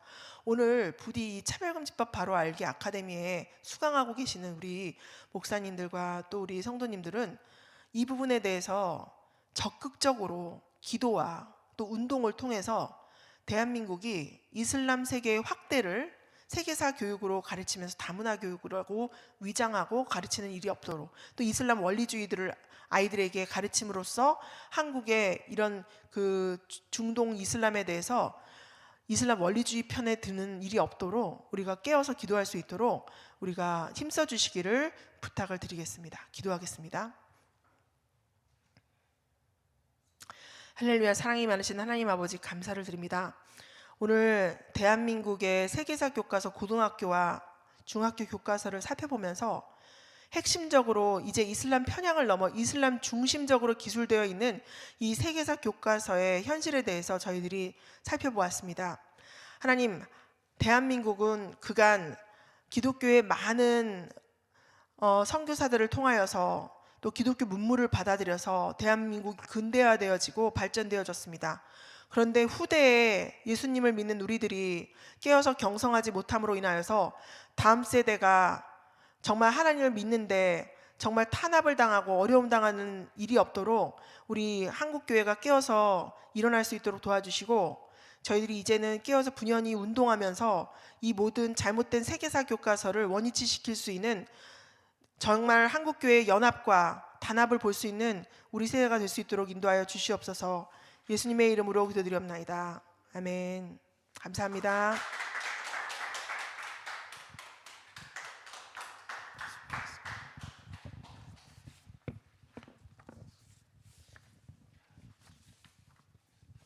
네, 오늘 차바에서 마련한 이슬람 특별 프로그램 첫 시간으로 한국 중고등학교, 중학교와 고등학교 세계사 교과서에 나타난 이슬람 중심의 역사 소설의 문제를 소상하게 저희들에게 지적해 주셔서 감사드립니다. 이 세계 역사를 보는 시각이 많이 잘못되어 있다는 것을 우리가 다시 한번 확인하게 되고, 이 세계사 서술이 반드시 바로잡힐 수 있도록 우리가 노력을 해야 될 것 같습니다. 그리고 특별히 와하비즘의 위험성, 와하비즘이라는 굉장히 위험한 그런 그 사상을 좀 우리 중고등학교 학생들에게 지금 교육 전달이 되고 있는데, 이 와하비즘의 실체와 또 와하비즘의 그 문제를 또 잘 지적을 해 주셔서 너무 감사드립니다. 특별히 이제 우리 기독교 같은 경우는 하나님의 나라와 세상의 정치, 세상의 권력, 세상의 통치를 동일시하지 않거든요. 하나님 나라는 예수 그리스도를 믿음으로 말미암아 역사 안에 임하는 나라지만, 그러나 그 하나님의 기독교에서 추구하는 하나님의 나라는 세상 권력과 질적으로 동질시되지 않고 질적으로 철저히 구분되고 있고, 그런 의미에서 우리 기독교인들이 물론 이 사회의 정치적인 문제, 경제적인 문제, 또 국가의 문제, 사회적인 문제들에 대해서 깊은 관심을 가지고 참여해야 됨을 강조하지만, 그러나 기독교에서는 이 정치 체제나 경제 체제나 정치 권력이나 경제 권력이나 이런 것들과 교회의 어떤 힘, 교회의 힘 세력, 하나님 나라의 힘과 이런 것들을 동일시하지 않고 그런 의미에서 이제 건전한 의미에서 정치와 종교의 분리를 분명하게 얘기를 하고 있거든요. 그래서 우리 기독교는 어떤 정치 체제에 있는 사람이든지 그 정치 체제와 그 어떤 정치 체제를 지원하고 있거나 하는 것과 상관없이 하나님 나라를 전파하고 구원의 소식을 전파하고 복음을 전파할 수 있는 것이거든요. 그런데 거기에 비해서 이슬람과 같은 경우는 지금 현재 지구상에 존재하는 이슬람이 포교된 그런 나라들은 거의 대부분 이슬람을 국교화하고 있고 또 이슬람 지도자와 정치 지도자가 질적으로 동일시된 신정 체제를 지금 구현하고 있고 그렇기 때문에 이슬람이 포교된다는 것은 필연적으로 이 정치 권력 또 정치 권력이 뒤따라 오지 않을 수 없는 그런 특수한 그런 종교가 이슬람이 아닌가 그렇게 생각을 합니다. 그래서 기독교 예를 들어서 불교 같은 경우에도 어떤 특정한 정부와 불교 교리 또 불교 교리를 항상 반드시 동일시하지만은 않고 또 유교 같은 경우도 유교 교리와 특정 정치나 특정 정치 집단이 항상 동일시되는 건 아니거든요. 그런 의미에서 어느 정도 정교 분리가 유지되고 있는 것은 사실이고 그런 맥락에서 기독교도 물론 이제 정치 문제에 대해서 기독교인들이 관심을 가지고 항상 참여할 것을 독려하지만 그러나 정치 체제와 기독교 교회와 하나님 나라는 항상 분리해서 이렇게 생각을 하는데 이슬람과 같은 경우는 이 정치와 종교가 바로 긴밀하게 연결되어서 신정 체제를 구축하고 있고 또 이슬람의 종교적 원리가 바로 정치를 통해서 권력을 통해서 이렇게 구현되는 그런 시스템을 갖추고 있기 때문에 그런 점에서 이슬람의 어떤 독특성이 있고 또 이슬람의 어떤 위험성이 있다 그렇게 판단이 됩니다. 그런 의미에서 이슬람 문제를 우리가 생각할 때 특별한 어떤 관점 안에서 바라보는 것이 굉장히 중요하다 그렇게 판단이 됩니다. 오늘 우리 서 교수님께서 이제 첫 시간 강의를 진행해 주셨는데 다음 시간 이어서 계속해서 심화된 강의를 진행해 주시겠습니다. 네, 그러면 이제 광고 말씀 드리겠습니다. 자, 5월 1일부터 시작이 되어서 27일 동안 진행된 거룩한 방파제 국토 순례 완주식이 5월 27일 토요일 오후 4시에 대한문 광장에서 있습니다. 특별히 거룩한 방파제 유튜브가 지금 준비되고 운영 중에 있는데 우리 시청자들께서 많은 관심을 가지고 이 유튜브를 시청해 주시면 고맙겠습니다. 네, 넘겨주십시오. 네, 매주 수요일 그리고 금요일, 일요일 전국 각지의 교회에서 길원평 교수님, 또 이용희 교수님, 조영길 변호사님, 최광희 목사님 등 전문 강사들을 모시고 거룩한 방파제 행사의 성공적인 개최를 위한 특별 기도회가 진행이 되고 있습니다. 우리 시청자분들께서도 관심을 가지고 참여가 가능하면 이 집회에 참여해서 같이 기도해 주시고 또 앞으로 있게 될 이 거룩한 방파제 집회가 성공적으로 잘 개최가 되어서 이 땅에서 퀴어 축제라든지 이런 것들을 막아서는 그런 계기가 마련될 수 있도록 위해서 관심을 가지고 참여해 주시면 고맙겠습니다. 네. 영국의 기독교 수학 교사가 여성으로부터 남성으로 성 전환을 했다고 주장하는 트랜스젠더 학생에게 학생이 선호하는 대명사 사용을 거부한 그런 이유로, 그러니까 이제 여성의 입장에서 남성으로 전환했으니까 남성으로 불러달라, 그렇게 아마 그런 요구를 가지고 있었던 것 같은데, 이 기독교 수학 교사가 신앙 양심상 나는 그렇게 할 수 없다, 그래서 이제 그 호명을 거부했는데 그 이후로 교사직에서 해고당하는 사건이 발생했었습니다. 자, 이 사건은 지금 이제 여러 가지 측면에서 법정으로 소송 중에 있는데, 이 사건은 차별금지법이 법제화된 영국에서 실제로 일어난 사건으로서 우리가 차별금지법을 제정을 막아야 되는 이유를 선명하게 보여주는 실증적인 사건입니다.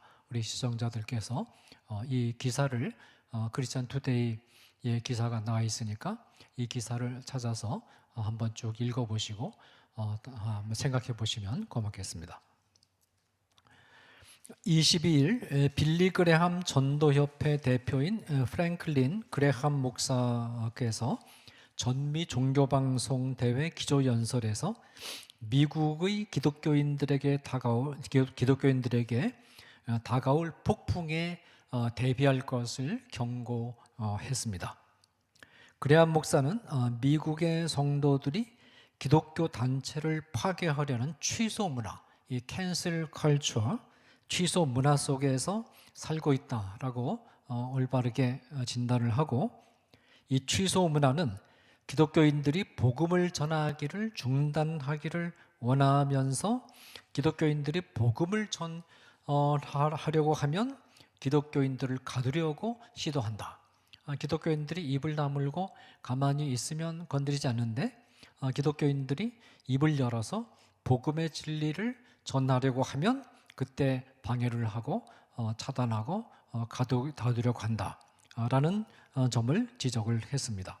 이런 현실 속에서 이 그레함 목사님은 기독교인들이 이런 현실에도 굴하지 않고 담대하게 복음을 선포하기를 중단하지 말 것을 촉구를 하셨습니다. 네. 이 스코틀랜드 교회의 예배자 수가 이 스코틀랜드 총회를 앞둔 보고서를 통해서 발표가 됐는데, 1950년에 130만 명 선이었는데 2021년 28만 명으로 거의 4.5분의 1 수준으로 격감했다라는 그런 통계 조사가 발표가 됐습니다.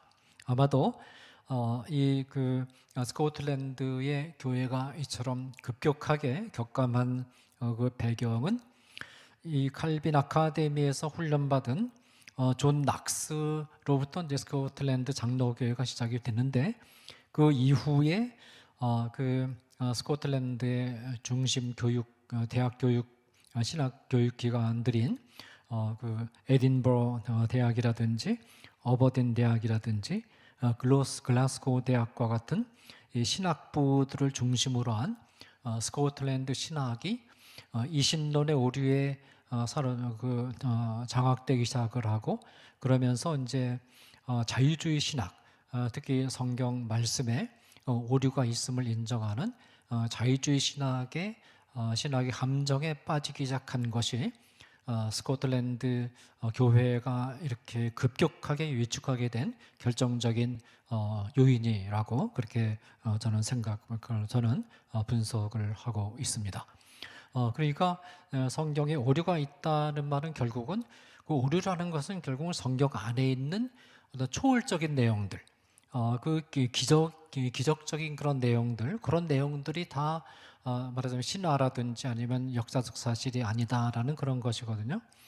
그런 것들을 빼버리면 사실은 빼버리고 교회에서 철학 강론이라든지 그런 것만 하게 되면, 그 철학 강론이라는 것은 결국 일반 철학자들이 하는 철학 강론에 비해서 그 퀄리티가 현저하게 떨어질 수밖에 없는 삼류 철학 강론이 될 수밖에 없고, 또 사람들이 교회에 나오는 것은 하나님의 살아계심과 하나님의 초월적인 역사를 기대하고 교회에 나오는 것인데, 성경에 기록된 그런 초월적인 역사들이 전부 말하자면 하나의 상징에 불과하다. 이것은 그 진실한 기록이 아니다. 그렇게 해서 그런 내용들을 전부 없애버리면 사실은 교인들이 사람들이 교회에 나올 필요가 없게 되는 거죠.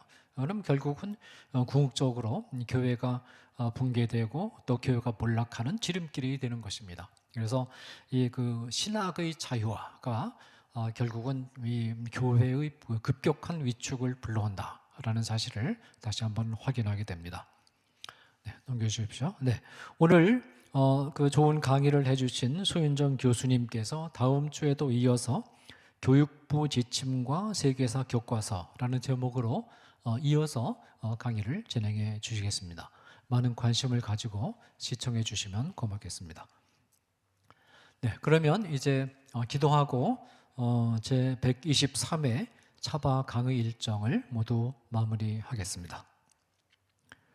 사랑하는 하나님 아버지, 지난 4번에 걸쳐서 주께서 예비하신 주의 종을 세우셔서 한국 현대사에 대한 바른 해석을 알 수 있게 하시고 한국 현대사 안에 하나님이 놀라운 손길로 역사하셔서 자유민주주의 정치 체제와 자유시장 경제 체제가 정착이 되고 기독교회가 부흥할 수 있는 은혜를 주신 것 참으로 감사드립니다. 하나님께서 한국교회를 얼마나 사랑하셨고 또한 한국교회를 담고 있는 대한민국을 얼마나 사랑하셨는가를 항상 잊지 않고 마음에 기억할 수 있도록 도와주시기를 원하며 하나님께서 주신 이 놀라운 선물과 축복을 소중히 여기고 지켜나갈 수 있도록 우리가 하나님 앞에서 해야 할 일들을 할 수 있도록 도와주시기를 원합니다. 한국교회가 하나님 앞에서 행한 많은 죄와 악행들을 돌아보며 회개하게 하시고 하나님의 말씀을 1.1핵도 오류가 없는 완전한 하나님의 말씀으로 받고 말씀이 제시하는 복음을 온전하게 선포하게 하시며 하나님이 제시한 규범적 지도에 복종하는 삶을 살아가기 위해 노력하는 한국교회가 될 수 있도록 도와주시기를 원합니다. 또한 오늘은 대한민국 세계사 교과서에 심각하게 파고 들어와 있는 이슬람 중심 서술에 대해서 또 지적해 주시고 우리 성도들에게 경각심을 불어넣어 주신 것 또한 감사드립니다. 지금까지 15차례가 넘는 차별금지법 제정 시도가 있었으나 잘 막아올 수 있도록 도와주신 것 감사드리며 앞으로도 이 차별금지법과 준차별금지법 제정 시도들을 모두 막아내는 한국교회가 될 수 있도록 도와주시기를 원합니다. 한국교회가 차별금지법 제정을 막아내는 세계 최초의 교회가 되게 하시며 이 차별금지법 제정을 막아내고 마련된 소중한 공간을 점차 확대해서 사탄적인 성혁명 사상과 젠더 이데올로기를 물리쳐낼 수 있도록 도와주시며 이 경험을 바탕으로 같은 문제로 어려움을 겪고 있는 세계 교회를 도울 수 있는 자리까지 나아갈 수 있도록 도와주시기를 원합니다. 이념적으로 편향된 세력에 의해서 교활하게 왜곡된 교과서를 개정하고자 하는 운동이 시작되었고 이를 위한 전문가들의 준비와 기도회와 피켓 시위가 진행되고 있습니다. 이 운동에 참여하는 모든 성도들을 은혜 가운데 붙들어 주시기를 원하며 왜곡된 이념에 유린된 교과서가 반드시 개정될 수 있도록 도와주시기를 원합니다. 지금까지 차별금지법 바로알기 아카데미를 도구로 사용하셔서 시대의 필요에 부응하는 주제들을 선정할 수 있도록 도와주시고 또 준비된 강사들을 세워주셔서 차별금지법과 준차별금지법, 성혁명 사상과 젠더 이데올로기의 위험성을 알리는 사명을 신실하게 감당해 올 수 있도록 도와주신 것을 감사드리며 대한민국 공교육을 장악하고 있는 진화론, 역사관, 생명윤리, 포스트 모던적인 도덕관, 왜곡된 생태관, 왜곡된 종교관 등에 대해서도 분석하고 비판하는 강의를 진행할 수 있도록 그 강의 진행을 시작할 수 있도록 도우신 것을 감사드립니다. 하나님께서 이 모든 계획이 하나님이 원하시는 방향으로 잘 준비될 수 있도록 도와주시기를 원하며 이 모든 계획들을 수행하는 데 필요한 재정 후원도 잘 이루어질 수 있도록 함께하여 주시기를 원합니다. 차별금지법 바로알기 아카데미를 지휘하시는 조영길 대표님을 은혜 가운데 붙들어 주시기를 원하며 실무적으로 섬기는 스태프들도 은혜로 붙으셔서 주어진 직무 잘 감사하고 기쁜 마음으로 잘 감당할 수 있도록 도와주시기를 원합니다. 이 모든 간구 예수 그리스도의 이름으로 기도드립니다. 아멘. 네, 이것으로 제 123회 모든 차바 강의 일정을 마무리하겠습니다. 감사합니다.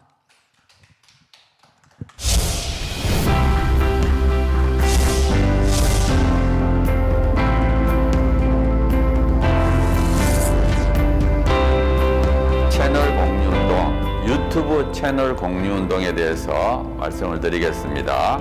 차바 채널과 여러분들의 교회의 유튜브 채널이 공유된다는 게 무슨 뜻인가 하면 차바에서 매주 금요일마다 차별금지법에 관련된 좋은 영상을 실시간으로 송출하게 됩니다.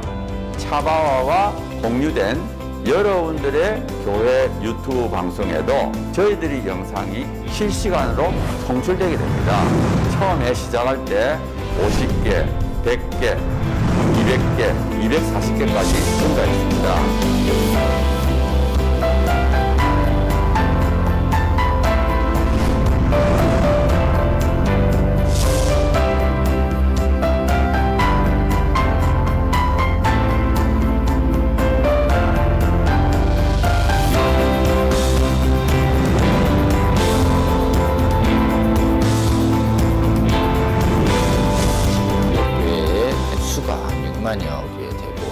채널을 10,000개라고 보면 그 10,000개 중에 한 10%, 1,000개가 되면 이 1,000개 채널이 나머지 10,000개에 영향을, 10,000개 채널이 10,000개 교회가 나머지 6만 교회에 영향을 미칠 수 있다. 저는 그렇게 생각합니다. 이 차별금지법 제정 시도가 2007년부터 시작이 됐는데 한 번 차단이 되는 것으로 끝나는 것이 아니고 한 번 차단이 되면 또 제기되고 또 제기돼서 지금 15년 이상 차별금지법 제정 시도뿐만 아니라 인권 조례를 통해서 사실상의 차별금지법이 하위 법령이 만들어지고 있고 또 초중고등학교에서 젠더 및 동성애 성교육이 지금 강하게 일어나고 있고 이 운동이 지속적인 반대 운동이 필요하고 또 계몽 운동이 필요합니다. 여러분 섬기신 교회 담임 목사님 은혜로운 설교를 들으셨다면 적어도 주 1회는 지금 전 세계에 가장 위협이 되고 있는 동성애 성혁명 주장들 우리 미래 세대를 음란으로 미혹시키고 거짓으로 미혹시키고 있는 이 성혁명 사상들 차별금지법 이 문제가 우리나라에서 반드시 막아내고 복음적 성인들을 반드시 지켜내는 이런 사역이 우리가 실패해서는 안 되겠습니다. 차바 강의 중에서는요, 쉬운 강의도 있고요, 또 어려운 강의도 있습니다. 쉬운 강의는 한 번 듣고 이해가 되지만요, 어려운 강의는 또 여러 번 들으실 수가 있어야지 되는데요. 이게 교회 채널을 통해서 모든 성도들에게 공급이 된다면 정말 좋겠죠. 그 운동을 우리가 하고 있는 것입니다. 차바 채널 이 공유운동, 저는 우리 주님께서 저희에게 알려주신 방법이라고 생각합니다. 차별금지법을 제정을 성공적으로 막아내고 음란을 정당화하고 음란을 강요하는 각종 악법들을 막아내서 대한민국 교회와 대한민국을 지키는데 아주 귀하게 사용하실 거라고 생각합니다. 여러분, 이 거룩한 도로 개설운동 그리고 거룩한 성령의 검 배포 운동에 기도하시면서 지속적으로 함께 해주시기를 여러분 주위에 권면해 주십시오. 여러분의 작은 동참이 한국교회와 세계교회를 새롭게 하고 주님 다시 오실 때까지 이 악하고 음란한 세대를 선하고 거룩하게 만드는 데 귀하게 사용하실 거라고 굳게 믿습니다.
여러분의 작은 관심이 세상을 바꿀 수 있습니다. 차바 채널 공유 채널 공유 운동에 차바 채널 공유 운동에 꼭 꼭 부탁합니다. 파이팅! 파이팅! 화이팅!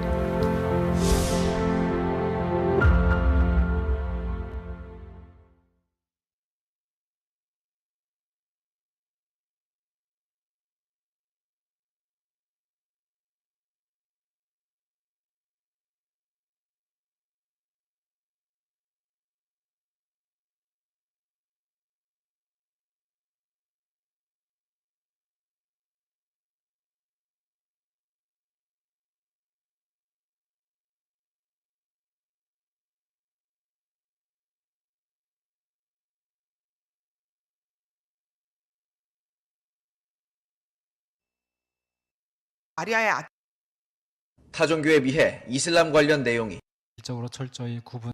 하고 있으며 유대교